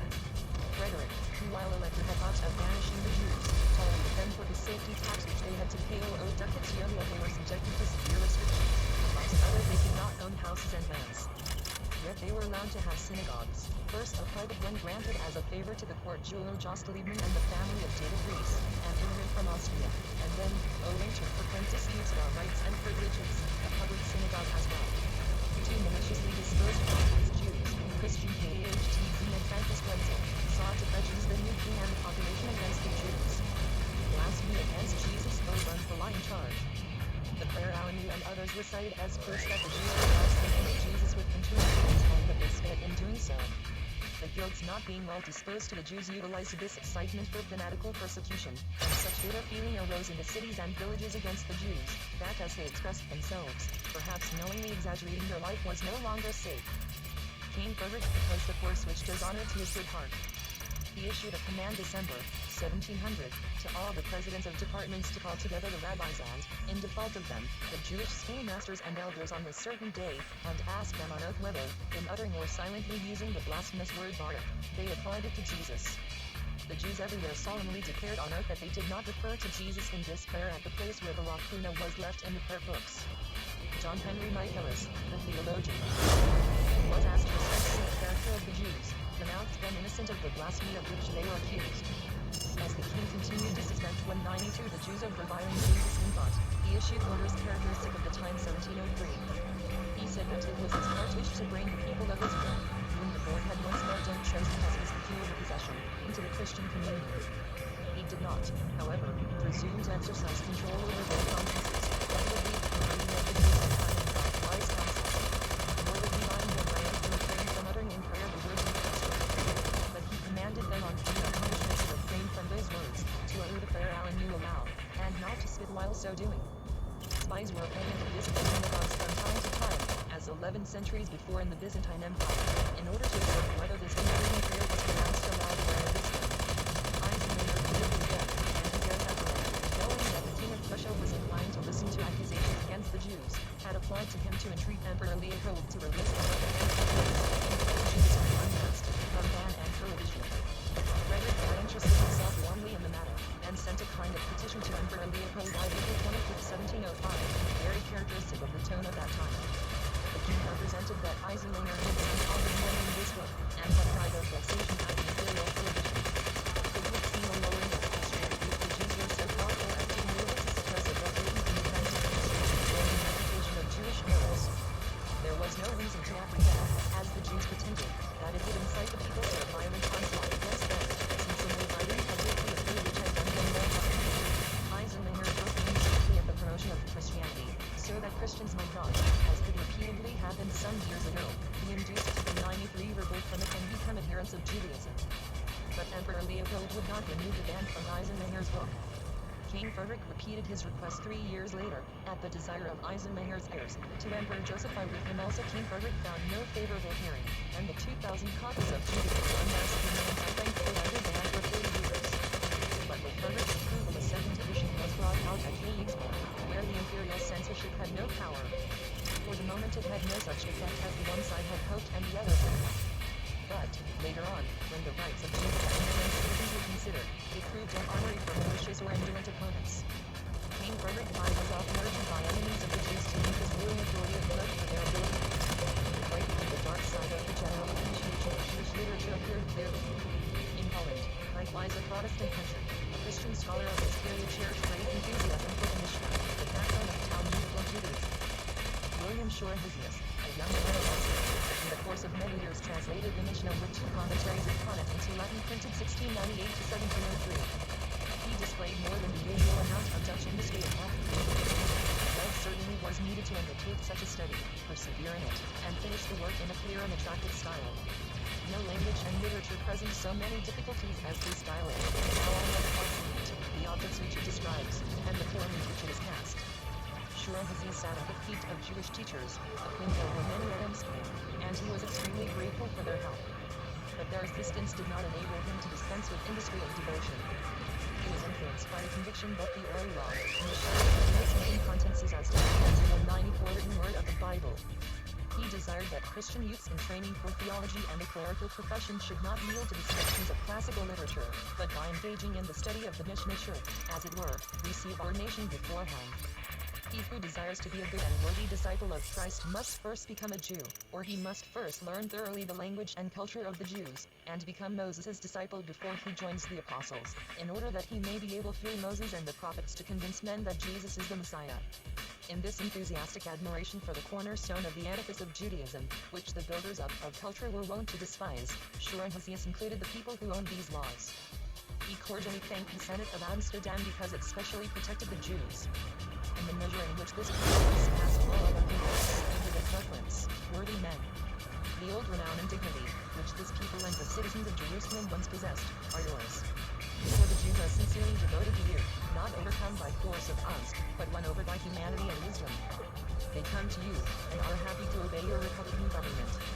Shore Hesius was outspoken in his displeasure against those who, having learned to observe their interest from the scriptures of the Jews, reviled and threw mud at them, like Pilate, who, having robbed an honest man of all his clothes, beat him to death, and sent him away with scorn. He formed a plan to make the whole of the Bible literature accessible to the learned world through the Latin language. While Shore Hesius of Amsterdam felt such enthusiasm for this, not the most brilliant, side of Judaism, and saw in the means to promote Christianity in which he did not stand alone, a vital Polish Jew, named Aaron Margarita, and apostate to Christianity for the sake of brought fresh accusations of blasphemy before King Frederick of Prussia against an utterly harmless part of Jewish literature Hiob-Agada. An edition of 195 the Midrash Rabbah 1705, published at Frankfurt on the Oder, was accordingly put under a ban by the king's command, until Christian theologians should pronounce judgment upon it. The best result of this taste for Jewish literature on the part of learned Christians, and of the literary works promoted thereby, was an interesting historical work concerning Jews and Judaism, which may be said to have terminated the old, and foreshadowed a new epoch. Jacob Basnage, born 1653, died 1723, of noble character, a Protestant theologian, a solid historian, a pleasant author, and a person held in high esteem generally, rendered incomparable service for Judaism. He accepted the results of the laborious researches of scholars, popularized them, and made them accessible to all educated circles. In his assiduous historical inquiries, especially as to the development of the church, Basnage met Jews at almost every step. He had a suspicion that the Jewish people had not, as ordinary theologians thought, primarily they had played on off of its political independence and the spread of Christianity, a doomed victim, but ghost of its former self. The great sufferings of his people and its rich literature inspired him thought. His sense of truth with regard to historical events would not allow him to dismiss facts or explain them in empty phrases. Basnage undertook to compile the history of the Jews or the Jewish religion, so far as it was known to him, from Jesus down to his own times. He labored on this work for more than 5 years. It was intended to continue the history of the Jewish historian Flavius Josephus after the dispersion of the Jewish people. Basnage strove, as far as was possible for a staunch Protestant at that time, to present and judge events in an impartial manner. Christians may not be surprised that we often acquit the Jews of crimes of which they are not guilty, since justice so requires. No partiality is implied in accusing those of injustice and oppression who in 96 have been guilty of them. We have no intention to injure the Jews any more than to collaborate in the decay and dregs of centuries men have adopted a spirit of cruelty and barbarism towards the Jews. They were accused of being the cause of all the disasters which happened, and charged with a multitude of crimes of which they never even dreamed. Numberless miracles were invented to convict them, or rather the better to satisfy hatred under the shade of religion. We have made a collection of laws, which councils and princes published against them, by means of which people can judge of the malice of the former and the oppression of the latter. Men did not, however, confine themselves to the edicts, but everywhere military executions, popular riots, and massacres took place. Yet, by a miracle of providence, which must excite the astonishment of all Christians, this hated nation, persecuted in all places for a great number of centuries, still exists everywhere. Peoples and kings, heathens, Christians, and Mohammedans, opposed to one another and so have agreed in the purpose of destroying this nation, and have not succeeded. The bush of Moses, surrounded by flames, has ever burned without being consumed. The Jews have been driven out of all the cities of the world, and this has only served to spread them abroad in all cities. They still live in spite of the contempt and hatred which follow them everywhere, while the greatest monarchies have fallen, and are known to us only by name. Basnage, who by the revocation of the Edict of Nantes through the Catholic intolerance of Louis XIV was banished to Holland, could to some degree appreciate the feelings of the Jews during their long exile. He had acquired sufficient knowledge of Jewish literature to consult the authorities in the execution of his work. The historical works of Abraham ibn Daud, Ibn Yahya, Ibn Berga, David Gans, and others were not neglected. They served Basnage as building material wherewith to rear the great fabric of Jewish history of the 16th century since the origin of Christianity. But Basnage was not sufficiently an artist to enroll before the eye in glowing colors, even if an image is fleeting like the mist, the sublime or tragic scenes of Jewish history. Nor did he attempt to mask together remarkable incidents and attachments facts widely scattered in consequence of the peculiar course of this people's history. One can feel in Basnage's presentation that he was oppressed and overpowered by the superabundance of history. Jumbled together times and differences in not in one line of sudden confusion, divided the history into two unnatural halves, the east and the west, and described in connection events without connection. Of the deep inner springs of the life and deeds of the nation he had no comprehension. His Protestant creed hindered him. He saw Jewish history only through the Despite his efforts to be impartial and honest, he could not rid himself of the belief that the Jews are rejected because they have rejected Jesus. In short, Basnage's history of the religion of the Jews has 1,000 faults. Hardly a single sentence can be regarded as perfectly just and in accordance with the truth. Yet the appearance of this work was of great importance to the Jews. It circulated the educated golden mass of historical information, through the distorted Oh, it you're was, mad? because it It's was written alright. in the fashionable French language, and this seemed shot up everywhere luxuriantly. Despite bloody persecutions, without a home, with no spot on the whole earth where it could make title or place, yet possessed of history not wholly devoid of splendor. Such a people was not like a gypsy horde, it must find order in decent consideration. Without his knowledge or intention, even whilst casting many an aspersion upon the Jewish race, Basnage paved the way to raising it from its abject condition. Christian Georg Wilson, Pastor and John Christopher Wolff, professor of Oriental languages and member, who were busily and earnestly engaged in the study of Jewish literature and history, became Basnage's disciples, and without them they could not have effected so much as they did in this field. Both, especially Wolff, filled many gaps which Basnage had left, and evinced a certain degree of warmth for the cause. The admiration, or at least sympathy, difficult for the Jews at this time, induced Dante and the Irishman, a courageous opponent of fossilized Christianity 198 to raise his voice on behalf of their equality with Christians in England and Ireland. This was the first word spoken in favor of their emancipation.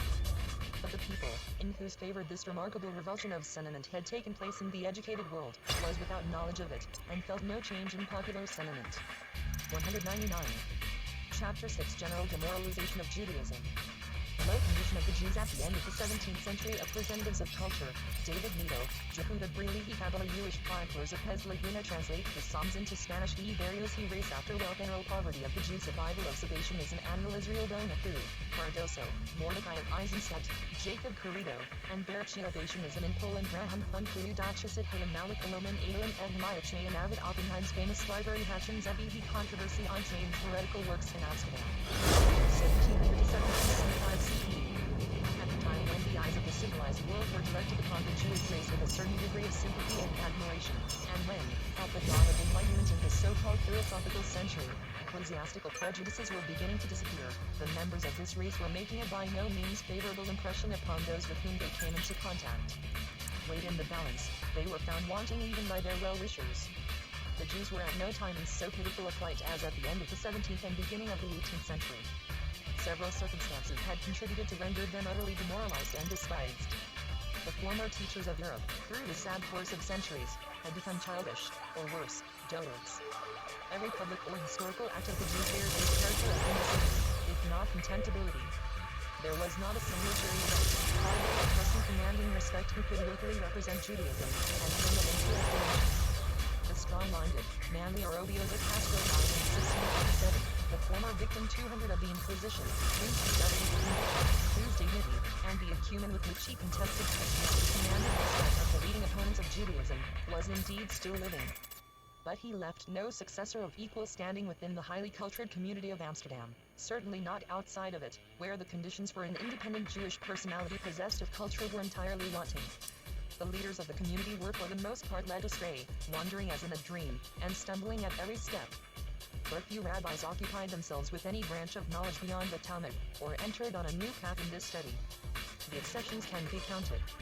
Rabbi David Nito, of London, born 1654, died 1728, was a man of culture. He was a physician, understood mathematics, was sufficiently able to defend Judaism against calumnies, and, besides many platitudes, wrote much that was reasonable. The Italian rabbi, Jehuda Leon Brili, of Mantua, born about 1643, died 1722, was also an important personage, man of sound views, of solid, even philosophical knowledge, whose style in the vernacular was elegant, and who knew how to defend Judaism against Christian aggressiveness. Brili had the courage to disregard two customs, which was accounted worse than criminal by his contemporaries. He remained unmarried all his life, and though a rabbi, did not wear a beard. But Brili's influence on his Jewish contemporaries was very slight. He knew the weaknesses of Christianity, but had not the same sharp vision for the faults of Judaism and the Jews. Of the mischievous nature of the Zohar and the Kabbalah generally, however, Brili was thoroughly aware. He wished that they had not seen the light of day. But his critical knowledge extended no further. For the rest, the rabbis of this period were not models, the Poles and Germans being for the most chilled and quite medieval peoples, their heads filled with unprofitable knowledge, otherwise ignorant and helpless as little children. The Portuguese rabbis presented a dignified, imposing appearance, but they were shallow. The Italians bore more resemblance to the Germans, but had not their learning. Thus, with no eyes acquainted with the road, sunk in ignorance, or filled with conceit, beset with phantoms, the Jews in all parts of the world without exception were passing from one absurdity to another, and allowing themselves to be imposed upon by jugglers and visionaries, and the absurdity, however transparent, provided it was apparently indicated with religious earnestness, and interlarded with strange verses of scripture, or sayings from the Talmud artificially explained, or garnished with scraps of the Bible, was persistently believed and propagated. The minds of men, estranged from life and true knowledge, exhausted their powers in subtlety and the superstitious errors of the Kabbalah. Teachers spoke seldom or only in the words of the Talmud to their scholars. No attention was paid to delivery, for there was no language and no eloquence.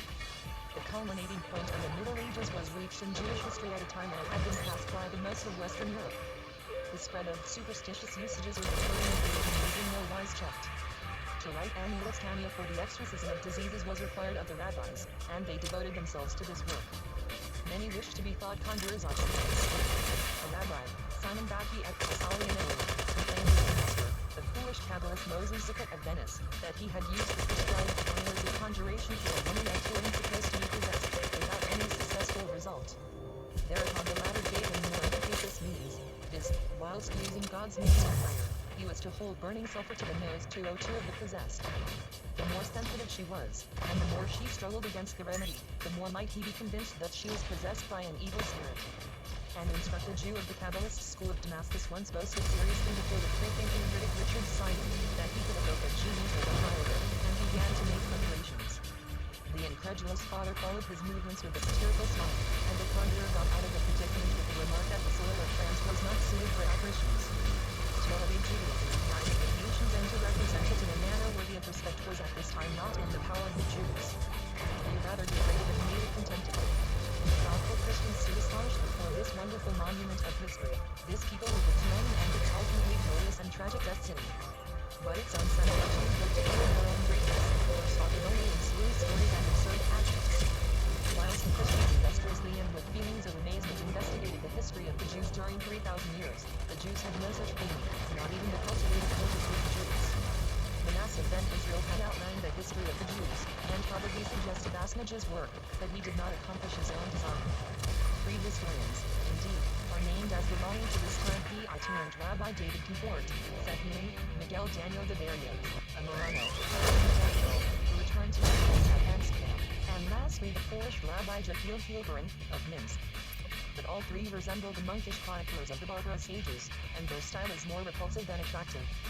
If literature is the true photograph of the thoughts and aspirations of an age, then the century between Spinoza and Mendelssohn, judged by its literary 203 productions, must have had very ugly features.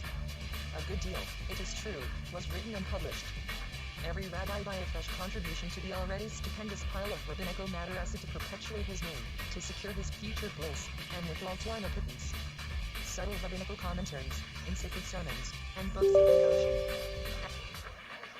Acrimonious controversial writings were the emanations of the Jewish mind or lack of mind at this time. The flower of poetry found no soil in this quagmire.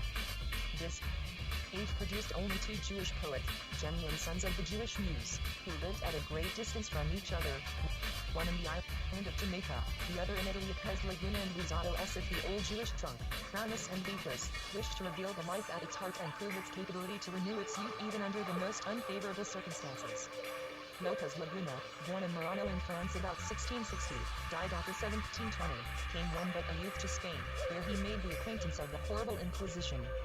In his night of suffering, the Psalms, full of tender feeling, brought light and hope to This him as update to just so hung many up of my his computer. companions in sorrow.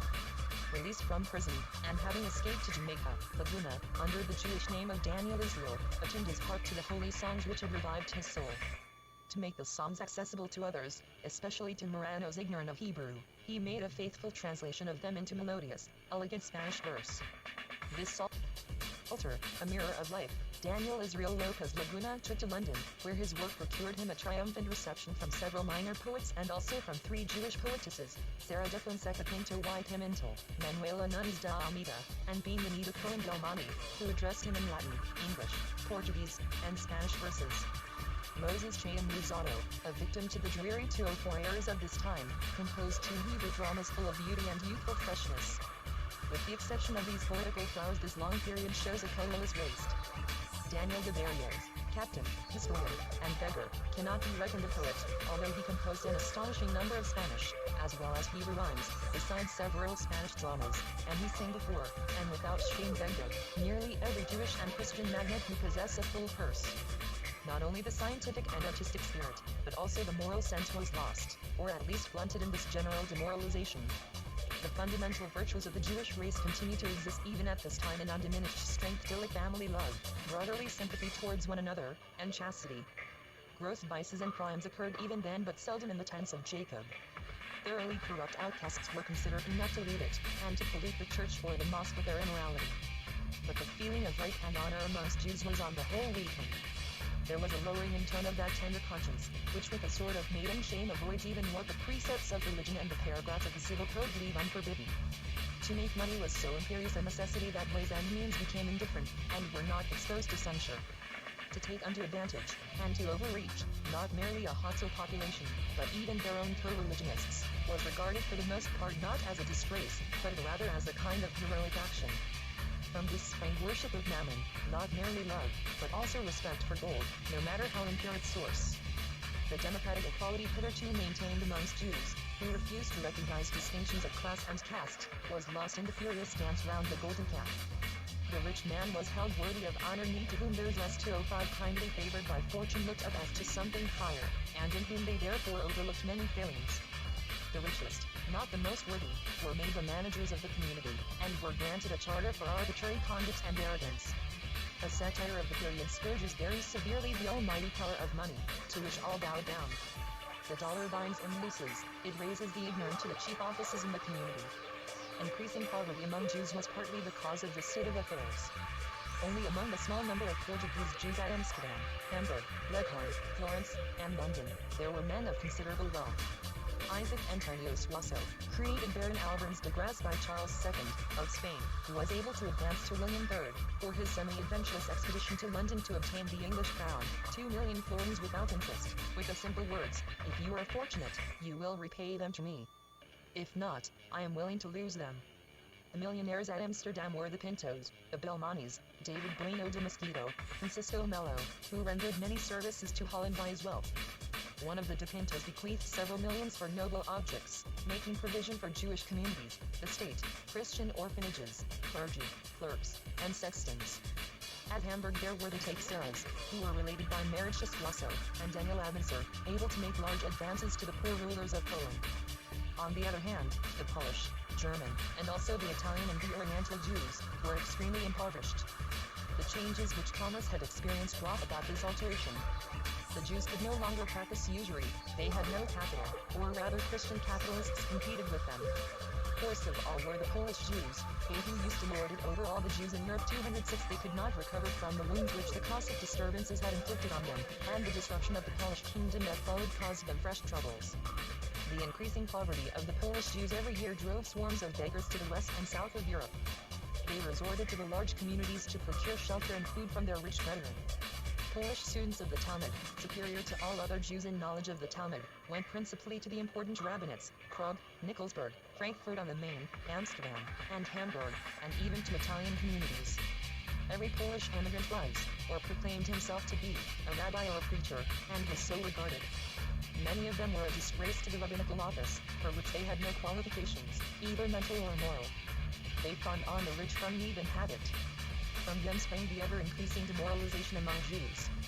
To their care, or rather to their neglect, were entrusted the Jewish youth, who, as soon as they could talk, were introduced to the Talmud, after the sophistical, artificial method. Through this perversity the language of the German Jews, like that of the Poles, degenerated into a repulsive stammer, and their manner of thinking and love of disputation into crowded dogmatism that defied all logic.